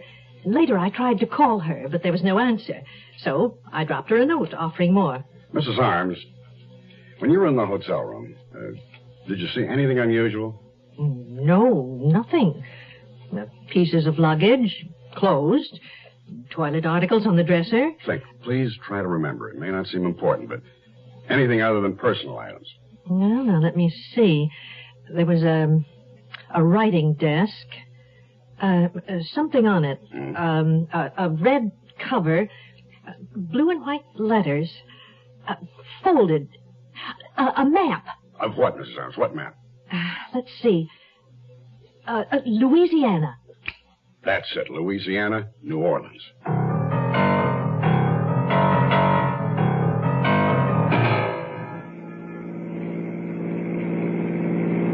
What town is this? I don't know. How far are we from Kansas City? About 40 miles. I'm worried. They must have roadblocks up further down. We just keep going until we hit them. No, wait. That bus in front of the cafe. Hugh, let me off here, middle of the block. What for? I'm catching that bus south. We have to split up here. It's the only way to get through. Wait a minute. No. Take this money. Meet me in New Orleans. The old hotel on Tupelo Street. Use the name Graham. When? Christmas. Be careful. You are listening to Mutual's presentation of The Zero Hour. Be prepared. Are you ready to get going? Be prepared. Are you ready to take the lead? 'Cause if you ain't, who'll take care of the futures of our sons?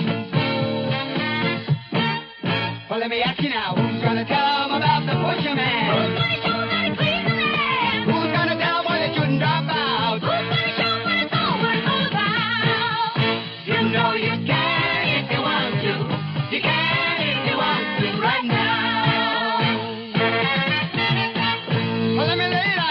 Let me tell them, if you're 18 or older, you can help a lot of guys be prepared by being a leader in scouting. I mean it, fella, scouting today's a lot more than you think. Be prepared. Are you ready to get going? Be prepared. Are you ready to take the lead? 'Cause if you ain't, who'll help teach our sons to be prepared? A message from the Council for Financial Aid to Education and this station.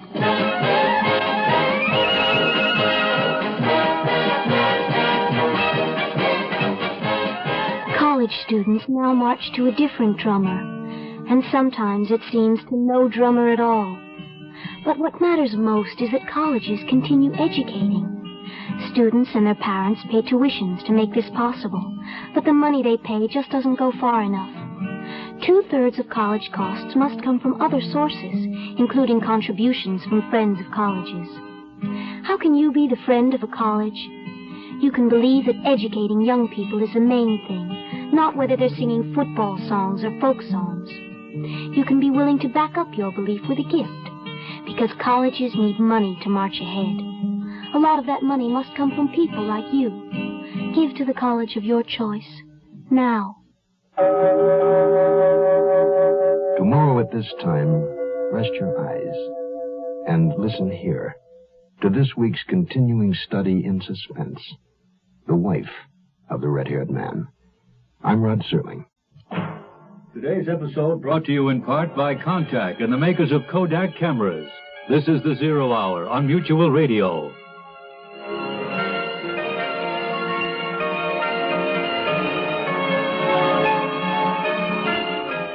have been listening to The Zero Hour, a presentation of the Mutual Broadcasting System in association with Hollywood Radio Theater, heard every weekday at this time.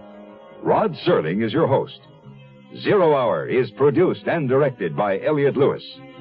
The Hollywood Radio Theater theme was played by Ferranti and Teicher and is now available on United Artists Records and Tapes. Hugh Douglas speaking. Tune in tomorrow, and once again, rest your eyes and listen here to The Zero Hour.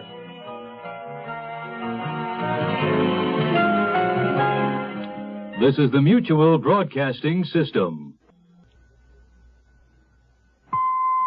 Welcome to Golden Age Radio, rumble.com/C/GAR. Visit veteransradioministry.com for more videos like this.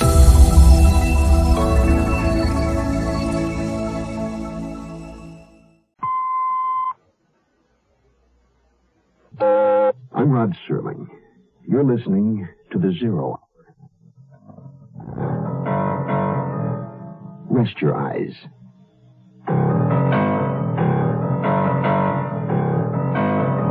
Exercise your imagination. This week, Bill S. Ballinger's best-selling novel of The Pursuit of a Damned Couple. The Wife of the Red-Haired Man. Starring Patty Duke-Aston, John Astor, and Howard Duff. In Elliott Lewis's production of The Zero Hour. The Mutual Broadcasting System presents The Zero Hour.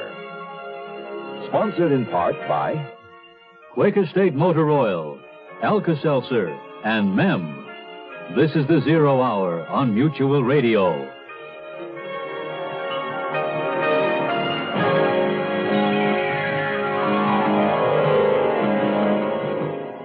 And now for the concluding episode of The Wife of the Red-Haired Man.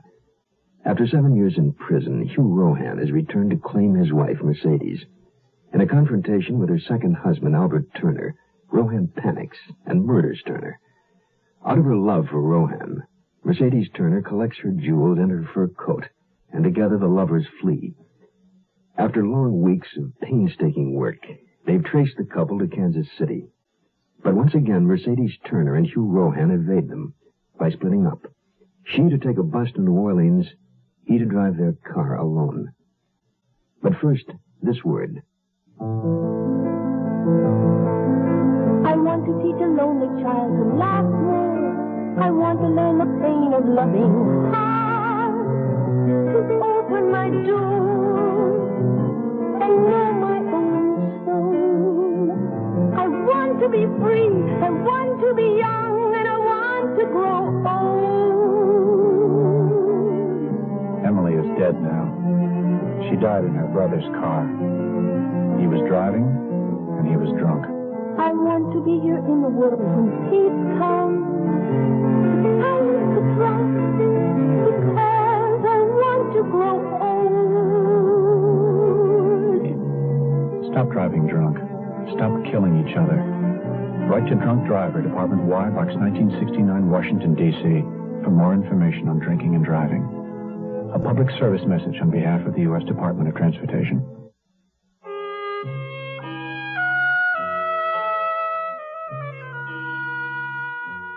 I'd been right. Roadblocks had been set up on highways leading to New Orleans. But the police were looking for two people in a gray compact car. And the bus I was on was stopped only long enough for an officer to question the driver. Hugh was waiting for me in a nearly deserted hotel on Tupelo Street. He was in bed, his temperature raging. He seemed fuzzy with his fever, although he did struggle out of bed to greet me. So glad to see you. I thought you weren't going to come. You sick? No, it's just a cold. I froze driving that heap without my coat. You were right about the roadblocks. Come on now. Get back in bed, honey. Okay. Oh, that's better. some aspirin. No, that's okay. Stay with me. That's the most important medicine. That you stay with me. All right. What about the roadblock? Well, they stopped me. If I'd had my gun, I'd have shot my way through, but they didn't even ask questions. Man alone, blue car instead of gray, different plates. Hugh, you said you would have shot your way through? I told you, Mercy, I won't go back, and I won't be separated from you again. Here. Christmas present for you.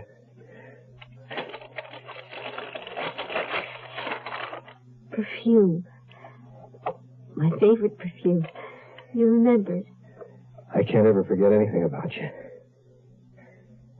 You want me to ask where you got the money? All right. Where? Kansas City. I had a part-time job. Stock boy. Just to buy me a Christmas present. Is there a better reason to work? I think it's the best present. Oh, I have something for you, too. A pipe. With a bowl trimmed in silver. You remembered. Honey, remember before we were married, you told me if you had me, and you were a doctor who smoked a silver-trimmed pipe, you'd be content. That was all you wanted. Yeah.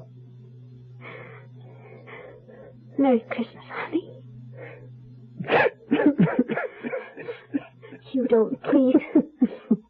I think you'll cry. What happened? Mercy, what happened? I don't know.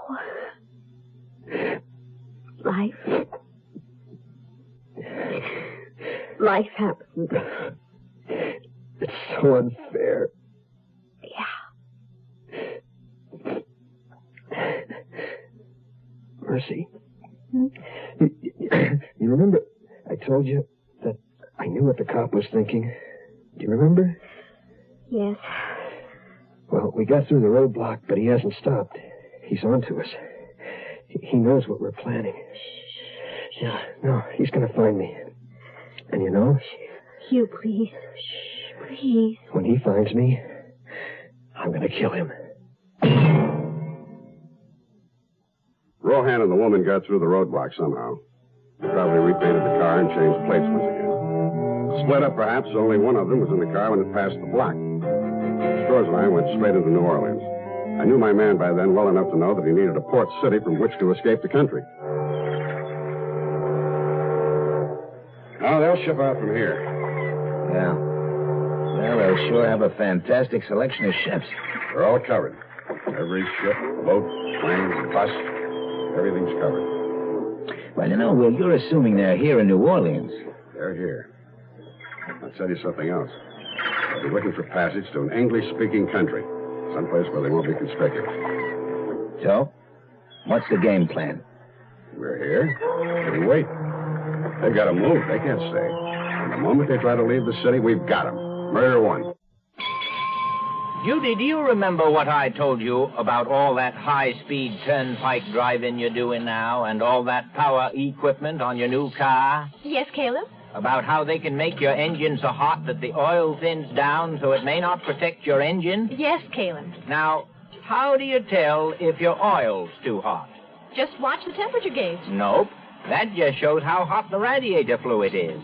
Oh, I know. When the oil's too hot, that little red light goes on. Nope. That just tells you the oil pressure's too low. Well, how do I tell if my oil's too hot? Fact is, you can't. Then how do I know my engine's protected? Make sure you're using quality oil like Quaker State. Quaker State's specially made to stand up to high engine heat so it can keep right on protecting like an oil's supposed to. Is that the reason you always recommend Quaker State? That's one reason. Quaker State your car to keep it running young. We'll return to our story in a moment. 200 million people live in America today. Within 30 years, our population is expected to increase by 50% to 300 million. President Nixon, in his recent congressional message, expressed concern over the impact of population growth on the quality of life in America. Specifically, the burdens it will place on education, health, transportation, employment, housing, and our natural resources. At our present rate of growth, we would have to build a city the size of Tulsa, Dayton, or Jersey City every 30 days for the next 30 years to accommodate these additional 100 million Americans.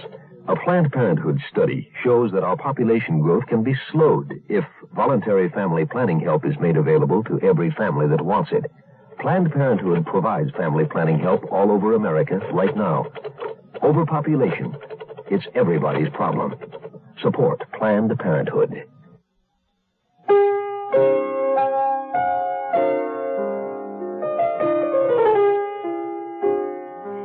We moved from the hotel the next morning, although Hugh still had a fever.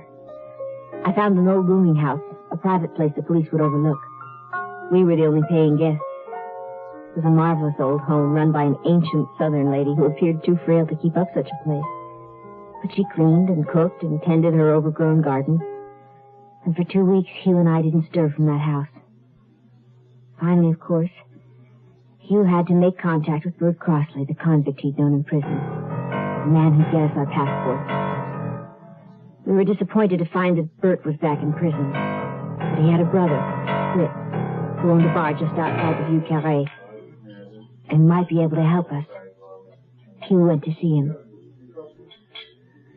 Friend of Brother Bert, huh? Come on back to my office.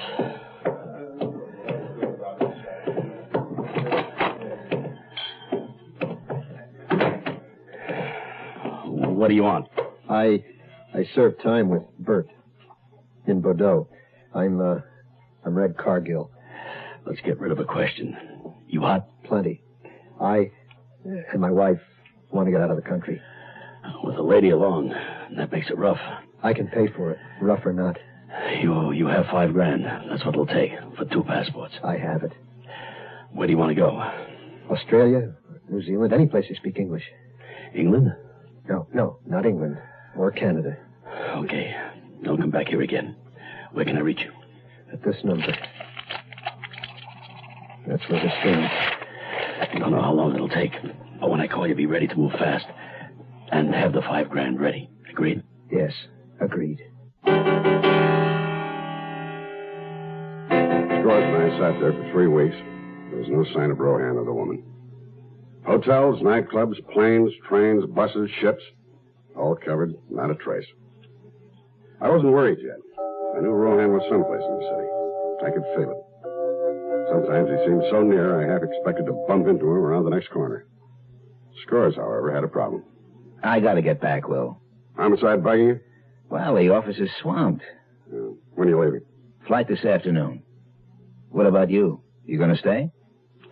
You can depend on it.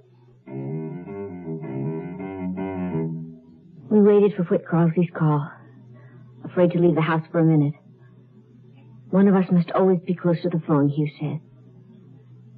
As the days passed, he refused to sleep, certain that Crossley's call would come in the middle of the night and he wouldn't hear it. And so his tension increased directly because of his lack of sleep. He paced the room continuously, back and forth, pausing only to listen for a telephone that never rang.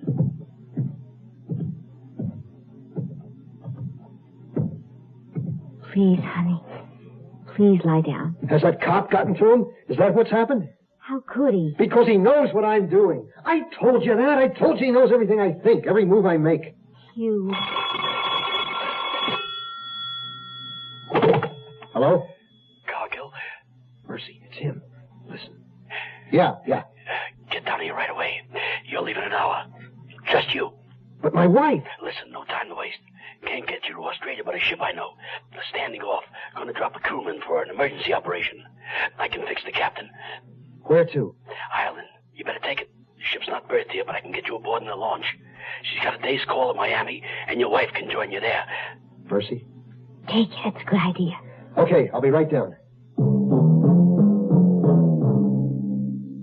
After Scores left, I spent my time haunting the docks. 100 times I thought I saw them, walking along the street or hurrying out onto a waiting ship, but it wasn't them. And gradually, a strange feeling occupied me. I lost the conviction that they were in New Orleans. Somehow, in some way, I felt certain they'd eluded me, slipped away.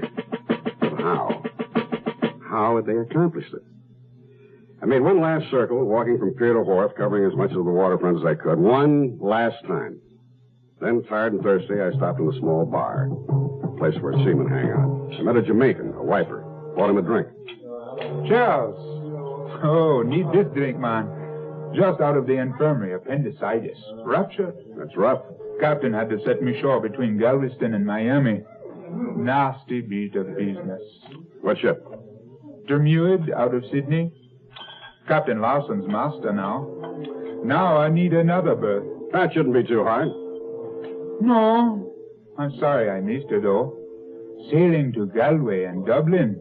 Never been there, you know. You said the Dermuid was sailing to Ireland? Right-o. First port of call, Galway. Any stops between? One day only, Miami. Of course. Drink 'em. Galway, of course. I don't let my family run to the medicine chest every time something bothers them.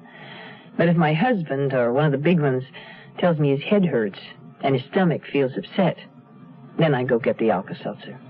It has specially buffered aspirin with antacids, made for just those things. If he still doesn't feel all right, I'll call the doctor, because nothing else I can give him works better than Alka-Seltzer. Mother has to know these things. Alka-Seltzer. Use only as directed. This guitar is part of my life, the way lots of beautiful things are, like men. I mean, see the way my mind works? Music and good-looking guys. But those men better smell good-looking, too. I like 'em best when they wear English leather. English leather's like a beautiful folk song to me, fresh and natural. So all my men wear English leather, or they wear nothing at all. You'll find a large selection of English leather Christmas gift sets in fine stores everywhere. The Zero Hour continues after this. Where does today's girl learn to be tomorrow's woman? At the movies? On television? Helen, darling, your floors are so shiny. Yes, John. I used Brandex polish just this morning. Brandex. Helen, will you marry me?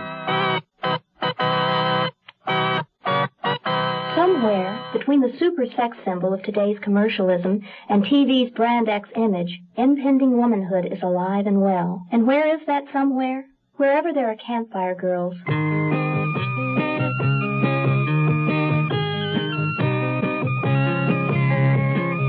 Campfire reaches the girl reaching out for tomorrow and puts a promise before her. The promise of personal development, of friends and fun. The promise of womanhood. Campfire takes today's girl to tomorrow.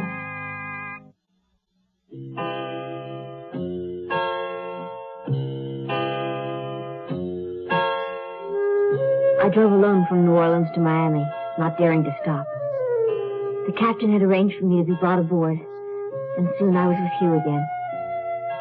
2 weeks after that, we were dropped on the shore outside Galway, an old Irish port there almost from the beginning of time.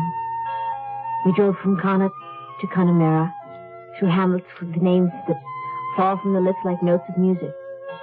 Moycullen, Trindilly, Derryneen, Ballynahinch, moors and rolling hills, and the gray rock crags of inlets sprayed by the lead-colored waters of the Atlantic. Near a tiny crossroads settlement by the sea, we found a little three-room cottage, whitewashed, cleansed by rains, and bleached by the sun. We could run no further. That's where we would stay. One night, eating our dinner by a turf fire. Take it away, Mercy. I'm not hungry. Do you hear it? There's something walking abroad tonight. Your imagination? No. Listen. Only the wind. I hear it. It's there. It's the past, out there in the night. I'm going to boil some water and fill the tub. A hot bath, honey. Good for your nerves.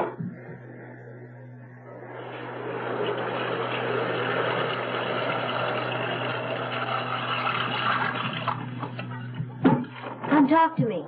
I'm busy. To the police. New York City. What are you doing? If anything happens, accident, anything, look in my pocket. What are you saying? Only that I love you.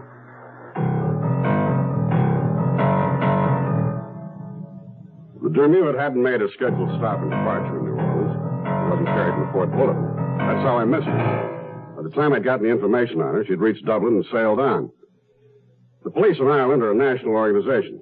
We alerted them, and 10 days later, they informed us they'd traced the couple. I wired Superintendent O'Hara not to arrest them yet, just to keep them under wraps.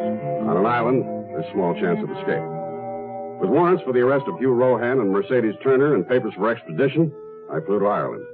From Shannon, I took a bus to Limerick, Limerick to Galway by rail. In Galway City, I was met by Inspector Green. You have the necessary papers?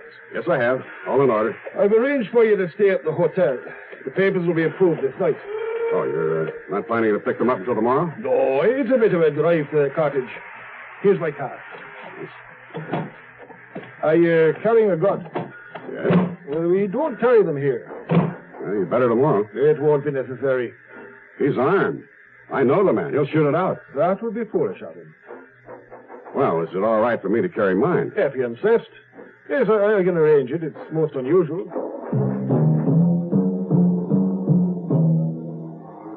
I found it impossible to sleep that night.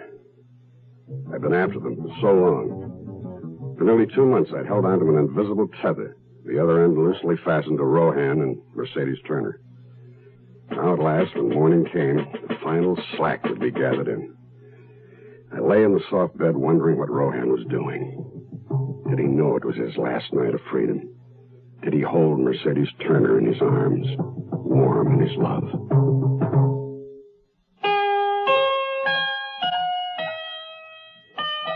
Through that night, Hugh lay close to me.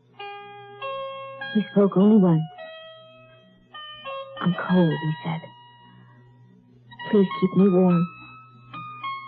I kissed him, and his lips were like ice. In the morning, he arose early, shaved, dressed with care. We sat together at the table having our coffee. It had begun to rain. What are you planning to do today? I don't know. There's a beautiful abbey at Kylemore. Shall we go see it? Perhaps. But it's a gloomy day. Those cars outside. I've been expecting them. Give me my gun. Hugh, no. Please, no. Where's your purse? No more killing, Hugh, please. Your officers of the law, you're under arrest. Don't, Hugh. You're not a murderer. Don't. They won't separate us. Not ever again. Hugh, no! I stood in front of the cottage door, the rain splashing against my collar, running down my neck. The end of the trail, the line drawn in.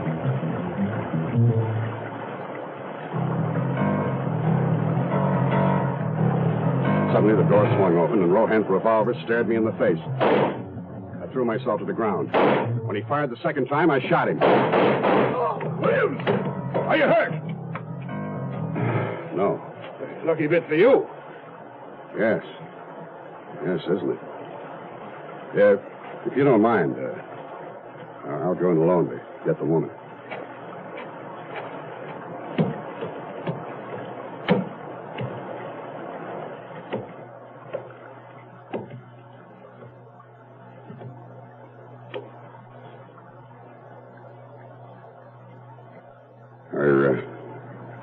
You Mercedes Turner? I'm Mercedes Rohan. Your husband is dead. Yes. Did you know there were blanks in his gun? Yes, I knew. Did you put them there? Yes. so he wouldn't kill again. He didn't know. I tried to stop him. Maybe it's just as well. Williams, this was in his pocket. Thank you. He said, in case of an accident. To the police. New York City. I alone shot and killed Albert Turner. My wife, Mercedes Turner Rohan, was not responsible in any way. It's signed Hugh Rohan. Hugh. Oh, You are listening to Mutual's presentation of The Zero Hour.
The best pollution-fighting machine in America is right at your fingertips. And that means pointing out pollution whenever and wherever you see it. Like that smokestack you pass every morning that's always spewing smoke into the air. Don't close your eyes to it. Take a stand. Point it out to someone who can do something about it. It'll make you feel a little better and America look a little cleaner. People start pollution. People can stop it. This message brought to you on behalf of Keep America Beautiful and the Advertising Council.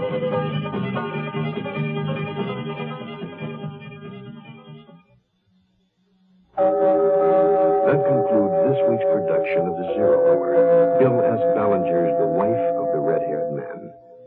Next week, we'll begin another exciting dramatization of a tale of mystery and suspense. We'll tell our story in 5 days, at the same time, Monday through Friday.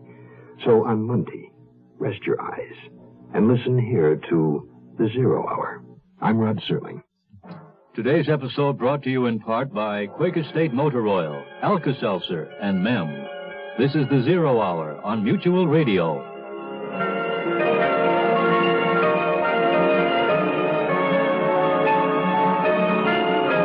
You have been listening to The Zero Hour, a presentation of the Mutual Broadcasting System in association with Hollywood Radio Theater, heard every weekday at this time. Rod Serling is your host. Zero Hour is produced and directed by Elliott Lewis. The Hollywood Radio Theater theme was played by Ferranti and Teicher and is now available on United Artists Records and Tapes. Hugh Douglas speaking. Tune in Monday, and once again, rest your eyes and listen here to The Zero Hour. This is the Mutual Broadcasting System.